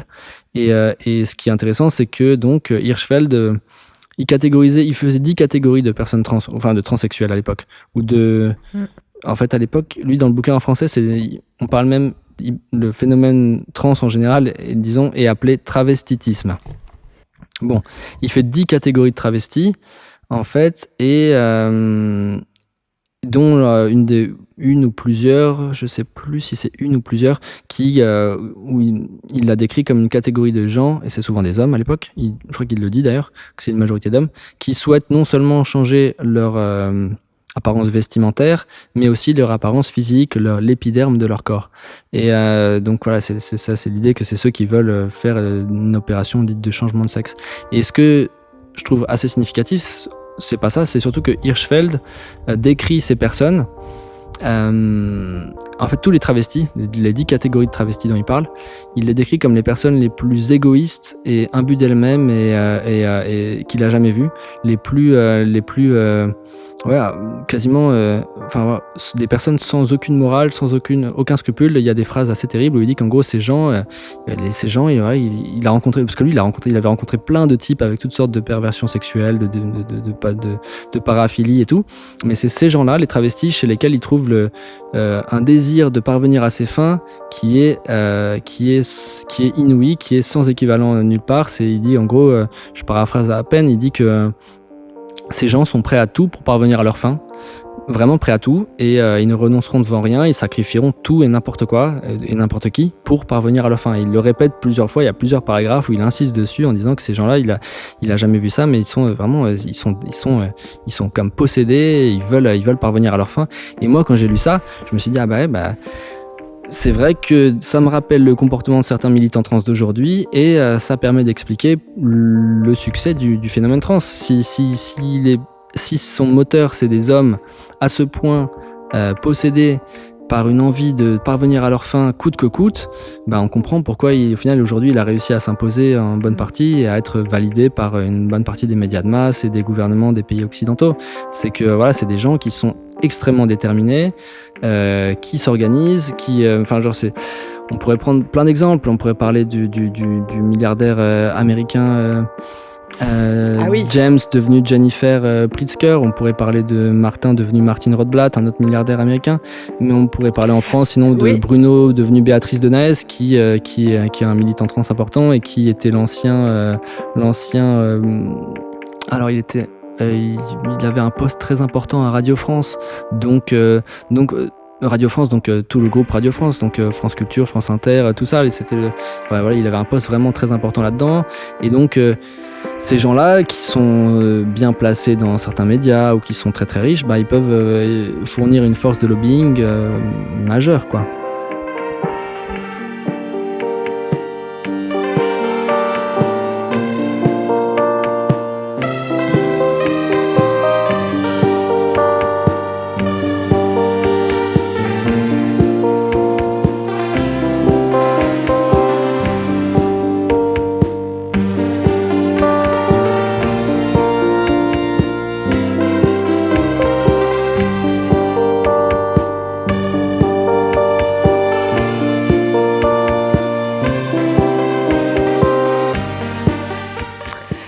Moi, je voulais rebondir sur ce que tu disais tout à l'heure, sur ce qu'on disait sur le non, ce refus que disent les féministes aux hommes trans, non, vous rentrez pas dans nos espaces, non, vous faites pas ce que vous voulez avec le mot femme, ça désigne une réalité matérielle, sexuelle. Ce que j'ai remarqué aussi ces dernières années, moi je pense que ça fait 10 ans presque que je bosse sur ce phénomène-là, et ça a vraiment pris son envol depuis 2019 et tout ce qui s'est passé, J.K. Rowling, et puis ce qui s'est passé après avec les collages et tout ça, et ben, ça a vraiment pris de l'ampleur sur les 5-6 dernières années. Mais moi, ce que je remarque vraiment, donc, c'est que on va parler beaucoup des femmes trans, et ça va être en effet souvent les figures de proue du mouvement, celles qui vont être ceux qui vont être le plus médiatisés, avec des parcours. Souvent, on joue sur la fibre sensible aussi, émotionnelle. Il y a une histoire un peu triste derrière. Voilà, c'est un peu tire-larme à chaque fois. Mais par contre, ce que je remarque, c'est que donc c'est des hommes qui se disent femmes, qui vont être un peu les figures principales du mouvement, ces personnes-là, elles vont être adulées et protégées par des femmes. C'est pas les hommes qui font la propagande du phénomène trans. Il y a quelques hommes qui se disent femmes qui en sont dedans, et qui sont très médiatisés, qu'on va beaucoup voir. D'ailleurs, c'est toujours très amusant parce que quand on met un homme transidentifié à la une d'un magazine, il est toujours en position de pouvoir. Si c'est une femme qui se dit homme, elle va être sexualisée. Donc on sait toujours très bien que ça reste que chacun reste dans son sexe, même si c'est pas le cas, même s'ils disent que c'est pas le cas.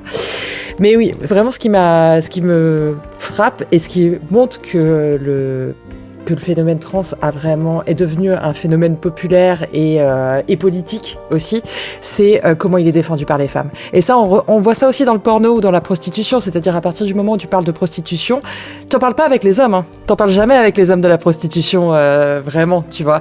Et c'est jamais un problème, mais par contre, quand tu parles de prostitution, de pornographie, ça va être avec des femmes et c'est elles qui vont la défendre, quoi. Alors que c'en est forcément elles les premières victimes. Et avec le phénomène trans, c'est la même chose. Les femmes, elles défendent, c'est les femmes qui vont aller défendre les personnes trans, et principalement les femmes trans. Donc il y a vraiment ce truc et on le voit en fait ça, c'est vraiment un phénomène commun au patriarcat, c'est-à-dire que celles qui défendent le mieux le patriarcat, c'est les femmes qui ont été bien, bien domestiquées, bien soumises au patriarcat, et qui font son travail pour lui, quoi, et qu'on va retrouver évidemment dans la domesticité, dans les violences sexuelles, dans la protection on le retrouve dans toute, je pense par exemple aux mutilations génitales féminines, tu vois, c'est jamais les hommes qui vont mutiler les petites filles, c'est les mamas, c'est les tantes, mais on trouve pareil dans l'inceste, c'est les femmes qui protègent les hommes qui agressent les enfants. Enfin voilà, c'est un système. Et vraiment, je sais plus quel féministe disait ça, mais le système, on sait qu'il est arrivé à son point le plus sophistiqué et élaboré quand c'est les femmes qui font le travail des hommes et que les hommes, ils ont même plus à faire le taf. Et donc voilà, c'est pour ça que là, je me dis, ah ouais, là, on est vraiment abouti là sur le phénomène trans. Exact, ouais. Voilà. Et ça, tu le vois dans tous les systèmes de domination. C'est pareil, on va dire, pour prendre quelque chose de très schématique, mais lorsque les colons civilisateurs n'ont plus à faire le taf et que les Amérindiens ou les indigènes d'ici et de là veulent d'eux-mêmes accéder au capitalisme industriel, c'est gagné. Et voilà. C'est ça. Ou qui justement vont fliquer les autres esclaves, et enfin voilà, qui font le taf pour les maîtres. Ouais. Et du coup, très bien, ça nous fait la passerelle avec le dernier sujet que je voulais vraiment aborder, le lien entre transgenrisme et capitalisme. Est-ce que tu pouvais nous parler de ça? Tu en as déjà un peu parlé avec la pornographie, mais voilà, on peut peut-être développer. Ouais. Le lien principal, c'est que c'est une féministe états-unienne, Bernice Osman, qui a écrit vraiment un excellent livre sur le phénomène trans, qui s'appelle Technology and Gender, quelque chose comme ça. Je sais plus exactement le titre, mais je le cite beaucoup dans notre livre.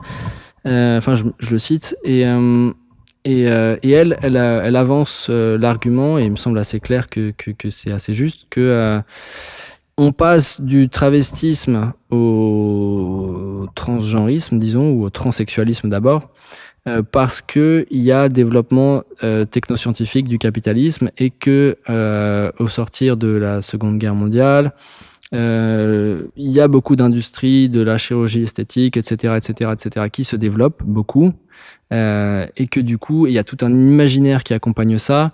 Un imaginaire de toute puissance de la science, où la science nous permet, la science du capitalisme, du coup, parce que les deux sont indissociables, et la science nous permet de faire ce qu'on veut, on va remodeler la Terre, etc. Et donc on peut aussi remodeler nos corps et changer de sexe.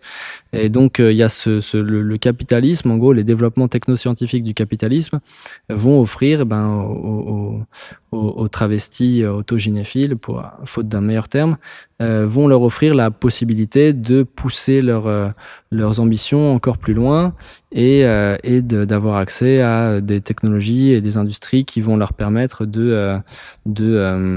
d'aller plus loin dans la modification corporelle et ainsi de suite. Et du coup, ça mais en retour, c'est du pain béni pour l'industrie qui, elle, trouve chez ces personnes des cobayes et des sujets volontaires et des gens prêts à dépenser de l'argent pour ces choses-là. Donc c'est gagnant-gagnant, comme on dit, et les personnes soi-disant trans, ils gagnent, eux, la possibilité de faire des opérations, etc. Le capitalisme a des sujets d'expérience et des consommateurs de nouveaux produits, un nouveau débouché. Et ça se remarque de plein de manières. C'est pas par hasard que des grandes entreprises pharmaceutiques sont très heureuses de fournir des hormones de synthèse pour les personnes qui se disent trans, que en 2023, je crois, je sais plus, non, en 2022, je sais plus, on donne dans notre bouquin un exemple, le congrès de France Transgenre, une association française, FPath, je sais plus le nom de cette association exactement, c'est France Transgenre, ou Trans Santé France maintenant elle s'appelle. Bref, son congrès en 2021 était subventionné par des grandes entreprises de biopharmaceutiques. Donc les liens sont évidemment, ils sont assez évidents parce que les hormones et les chirurgies, et ça vient bien de quelque part, et le système biomédical du capitalisme est indissociable aujourd'hui du phénomène trans presque, parce que voilà, il faut les hormones, parce que parmi les principales revendications, il y a les hormones, les chirurgies, et donc voilà, c'est assez, c'est un grand marché, les chiffres parlent d'eux-mêmes. C'est un marché en croissance, il y a des choses à vendre, il y a des consommateurs auxquels il faut vendre des choses. Donc, et même à d'autres niveaux, du coup, depuis 2015 environ, on pourrait dire, le mouvement trans est devenu... en fait, ça se manifeste à plein de niveaux. Alors, depuis 2015 et la couverture du Time Magazine avec comment il s'appelait, un homme devenu femme, évidemment. Un homme qui se dit femme, acteur, je crois, Laverne Cox, qui était dans Orange is the New Black.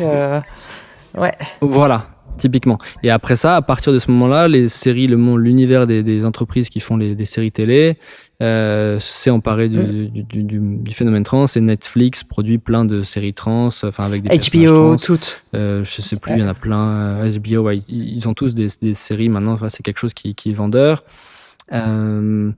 Les grandes banques aussi, HSBC a communiqué là-dessus, elle rembourse les transitions de ses employés, BNP Paribas, je crois que c'est plus ou moins pareil, toutes les grandes banques ont dit ça. Donc quand tu vois tout ça, tu te dis bah oui, effectivement, le capitalisme et le mouvement trans, c'est tout à fait compatible, c'est même tout à fait, ça va bien ensemble, quoi. Donc voilà pour le lien entre mouvement trans et capitalisme, qui est franchement évident et qui est pourtant nié évidemment par les militants trans, parce que bon. Et peut-être que, alors moi j'en avais déjà parlé parce que j'avais fait un épisode un peu là-dessus, mais il est dans la série sur Maria Miss, patriarcat et capitalisme selon Maria Miss. Donc c'est l'épisode 11 pour celles et ceux que ça intéresse. Et je m'étais notamment attardée, comme le fait Maria Miss, sur les origines postmodernes du mouvement trans, et pourquoi c'est justement un gros enfumage, tout ça. Et je m'étais appuyée sur votre bouquin justement pour faire ce lien entre capitalisme et aussi transhumanisme. Est-ce que tu peux bien sûr, en parler? C'est vrai que j'ai oublié de... Ouais, là aussi, le lien est assez se manifeste. Là, c'est un lien qui se manifeste notamment au travers de personnes. Dans le dans l'histoire du mouvement trans, il y a un homme américain qui tient une place majeure, c'est Martin, qui est devenu Martin Rothblatt entre-temps. Aujourd'hui, il est milliardaire. En 2016, il était la femme la mieux payée des États-Unis. C'était drôle, du coup, en fait, c'était un homme. Et donc, lui, il a joué un rôle majeur dans le développement du mouvement trans parce qu'il était déjà millionnaire. Enfin, il est rapidement devenu très riche dans sa vie. Il a fait beaucoup de lobbying auprès du Conseil de l'Europe. On est dans les années 90. Il a rédigé avec 5 autres hommes comme lui, donc qui se disent femmes, ce qu'on appelait la International Bill of Gender Rights, un document publié dont la version finale a été publiée en 1995 et qui préfigure un peu toutes les demandes des militants trans d'aujourd'hui. Rothblatt, même dans les historiens transgenres le présentent comme ça. Enfin, c'est pas une question polémique, c'est que Rothblatt tient une place majeure dans le mouvement trans et en tant que type qui a fait un lobbying acharné, etc. et qui a fourni de l'argent et qui continue. Or, Rothblatt est aussi un fervent transhumaniste à la tête d'un mouvement qui s'appelle Terrasem. Il veut fusionner... il a écrit un bouquin, Rothblatt, le premier titre, qui a été réédité ensuite sous le titre From Transgender to Transhuman, Manifesto on the Freedom of Form, donc en gros de transgenre à transhumain, un manifeste sur la liberté de forme. Et dedans, il dit que qu'il y a un lien évident entre transgenre et transhumain, parce qu'en gros, tu commences par dissocier l'esprit et le sexe, et tu finis par dissocier l'esprit et la matière, et donc ensuite il faut uploader ton esprit dans un ordinateur, et on pourra devenir des personnes numériques, etc. Donc il développe ses idées, ses formidables idées dans ce bouquin, et il incarne et il explique de manière assez frappante le lien entre transgenrisme et transhumanisme, et qui, au plus simple, moi je dirais que c'est les deux reposent sur une dissociation de l'esprit et du corps, du coup de l'être et du corps. Nous ne sommes pas nos corps. Nous sommes notre esprit, et notre esprit peut être du coup en contradiction avec notre corps parce qu'on serait un homme né dans un corps de femme ou inversement, ou notre esprit pourrait être uploadé, détaché entièrement de notre corps et uploadé dans une clé USB. Et voilà, et c'est le futur de l'humain. Et donc voilà, ce lien, il est assez frappant, la dissociation corps-esprit entre transgenrisme et transhumanisme. Ouais, oui, c'est pareil, c'est cette dissociation corps-esprit. C'est vraiment, y a un épisode aussi là-dessus que j'avais fait, donc je crois que c'est l'épisode 12 de la série de Marie-Amis, vraiment sur cette dualité qui a été instrumentalisée depuis le début du patriarcat, vraiment pour dominer et exploiter les femmes. Si ça vous intéresse, vous pouvez vous y référer. J'aurais voulu conclure un peu comme vous concluez le bouquin, c'est-à-dire que vous avez écrit ce bouquin aussi pour donner des clés aux gens pour comprendre le mouvement trans et comment en faire la critique, mais aussi pour vous dissocier de l'extrême droite et de ce que font les droites justement actuellement de ça, parce que c'est vrai qu'on est beaucoup accusé de s'inscrire dans la même lignée que des Trump, des Le Pen, etc., qui tapent sur les trans et qui prennent beaucoup de plaisir à le faire et qui le font de manière assez horrible, c'est vrai. Hein. Là-dessus, il y a pas trop de débat, mais voilà, vous critiquez quand même ça, on le critique ensemble aussi d'ailleurs, et voilà, et vous écrivez: en promouvant le transgenrisme, la gauche offre à la droite une occasion de paraître plus saine d'esprit, plus rationnelle que la gauche. Oui. Alors effectivement, déjà la critique qu'on fait du mouvement trans diffère pas mal de celle que fait la droite. Grosso modo, la droite ne se soucie pas de développer la critique du genre et des stéréotypes qu'on avance nous. C'est juste que la droite, pour le dire très grossièrement, ça va être que un homme doit être viril et une femme doit être féminine, et c'est tout. Et tout le reste, c'est de la connerie. Et voilà, donc c'est assez grossier, c'est tout à fait sexiste aussi, mais donc là c'est une forme de sexisme, c'est le sexisme miroir du mouvement trans. Mais au sujet de ça, il me semble, il y a deux trucs qui me semblaient intéressants à souligner. C'est que déjà, c'est pas parce que tu te retrouves à soutenir une idée que soutiennent aussi, ou tu tu te retrouves à t'opposer à une chose à laquelle s'opposent aussi des gens de droite, qu'en fait que c'est pas bien, ou que c'est en fait le truc c'est que c'est vraiment un argument c'est un sophisme, c'est le sophisme du déshonneur par association. On te dit ah oui, l'extrême droite dit ça, toi tu dis ça, donc tu es d'extrême droite et donc tu as tort. Non, la plupart des gens d'extrême droite pensent peut-être que la Terre est ronde et ils ont raison. Pour autant, on va pas dire que du coup elle est plate. Et un truc significatif qu'on peut souligner, c'est que 20% des votes de LFI à l'Assemblée nationale sont faits en commun avec le RN. C'est-à-dire que 20% du temps, LFI et le RN votent les mêmes choses, ont les mêmes avis sur des lois donc. Et pourtant, on va pas dire ah regardez, ils se rejoignent sur tout ça, donc LFI c'est l'extrême droite, c'est la même chose. Voilà, on comprendrait vite que c'est absurde. Donc nous, oui, on rejoint certaines personnes d'extrême droite dans l'idée que certaines personnes d'extrême droite pensent effectivement qu'il n'existe que deux sexes. Nous aussi, mais c'est pas ça veut pas dire qu'on est d'extrême droite et ça veut pas dire que cette idée est d'extrême droite. Il faut essayer de dépasser le stade de débilité mentale qui nous ferait associer ces idées à l'idée qu'il existe deux sexes à quelque chose d'extrême droite. Et oui, du coup, en fait, on l'a vu dans l'élection de Trump. Le sujet trans a tenu une place majeure. En fait, il y a pas mal d'études et des sondages qui le montrent maintenant rétrospectivement. La réélection de Trump et des démocrates qui en discutent, etc. Le mouvement trans a joué une place majeure. Même le gouverneur de Californie, Gavin Newsom, l'a reconnu dans une interview récente. Bref, le sujet trans a joué un rôle dans l'élection de Trump. Trump a d'ailleurs beaucoup investi dans des campagnes publicitaires à ce sujet. Et parce que en fait, il a misé là-dessus parce qu'il sait qu'une grande majorité des Américains comprennent qu'il y a pas mal de choses qui vont pas avec le phénomène trans, et ce à juste titre. Genre, les gens, la plupart des Américains sont opposés au fait qu'il y ait des hommes dans les compétitions, par exemple sportives, réservées aux femmes. Et donc, Trump, il a juste joué là-dessus. Et enfin, il a joué là-dessus pour en partie pour se faire élire, et ça a fonctionné.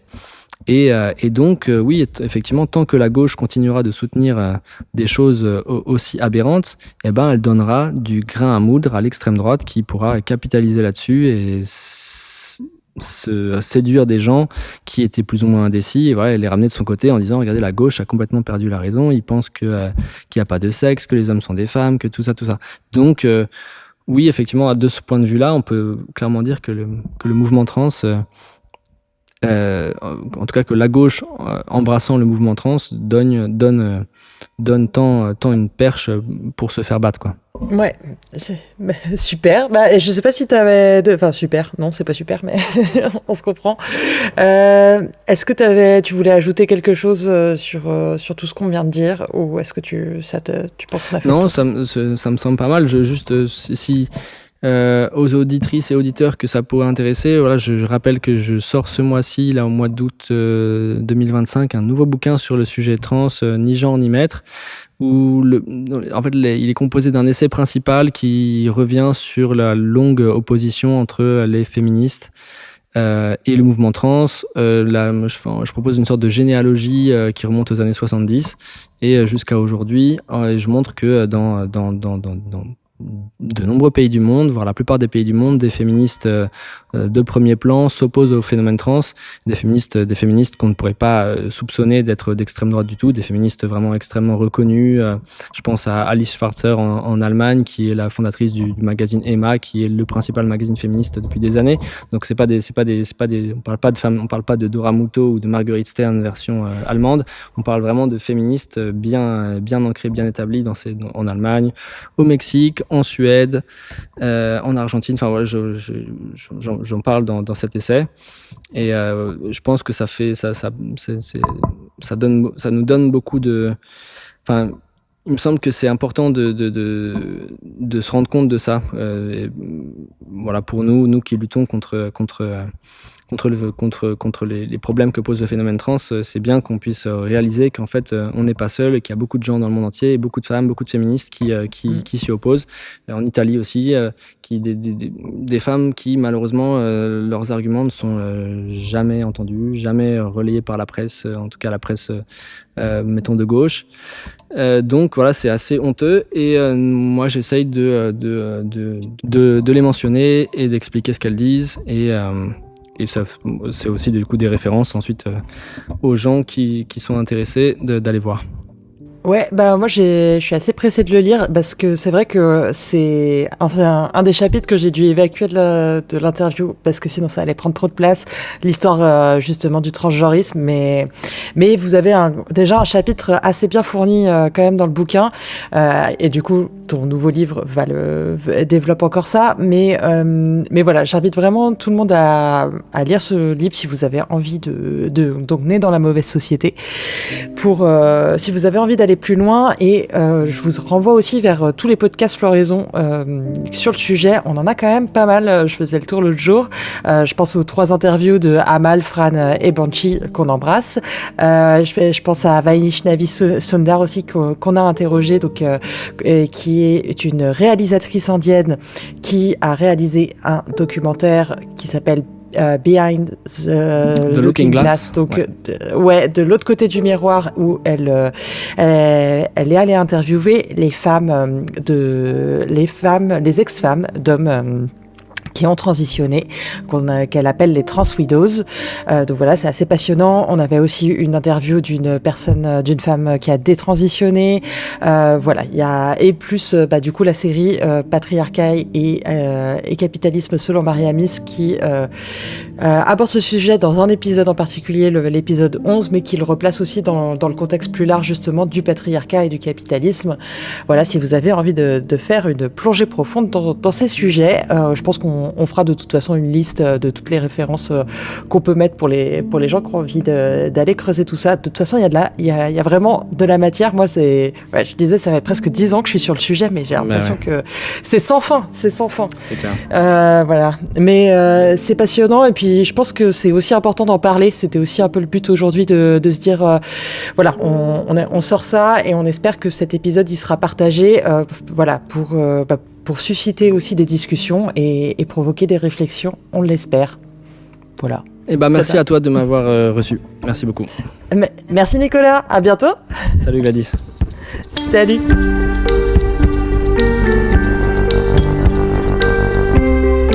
But when people fight, that is something. It does grab the attention, and it should, because it's real stuff. It isn't just this symbolic game of, oh, it makes me feel good, I have my sign and stuff. Well, I don't care about that. If it was not ineffective, I would much rather have a nice, polite, peaceful, nobody is put in danger, nobody gets hurt, nobody gets arrested, nobody gets hit on the head by a cop, and not even a window is broken. Ideal, except it doesn't work that way. L'organisation ne profitera jamais qu'aux organisateurs. La technologie ne profitera jamais qu'aux technologues et aux technocrates. Point. Et tout le reste, que ce soit le monde naturel, avec ses minerais, ses matières premières, ou ses humains, ne sont jamais que les instruments et les moyens qu'utilisent la technologie et les technocrates pour arriver à leur fin, c'est-à-dire un surcroît de puissance. L'organisation cybernétique de la société, le gouvernement par la machine, c'est l'inverse rigoureux de l'anarchie. C'est exactement l'inverse. Our planet is dying. Actually, she's being drawn and quartered. We are on the verge of complete biotic collapse. And that is 500 million years of evolution gone. We are out of soil, we are out of species, and we are out of time. We really need to start thinking like a serious resistance movement, because this is a war. I know it's been going on 10,000 years. It feels like daily life. The lights are on, the cupboards are full, but this is a war. And if anyone is left to look back 100 years from now, they are going to wonder, what the fuck was wrong with us? That we didn't fight like hell when our planet was going down. Now you love something or you wouldn't be here. Whatever you love, it is under assault. Love is a verb. We've got to let that love call us to action.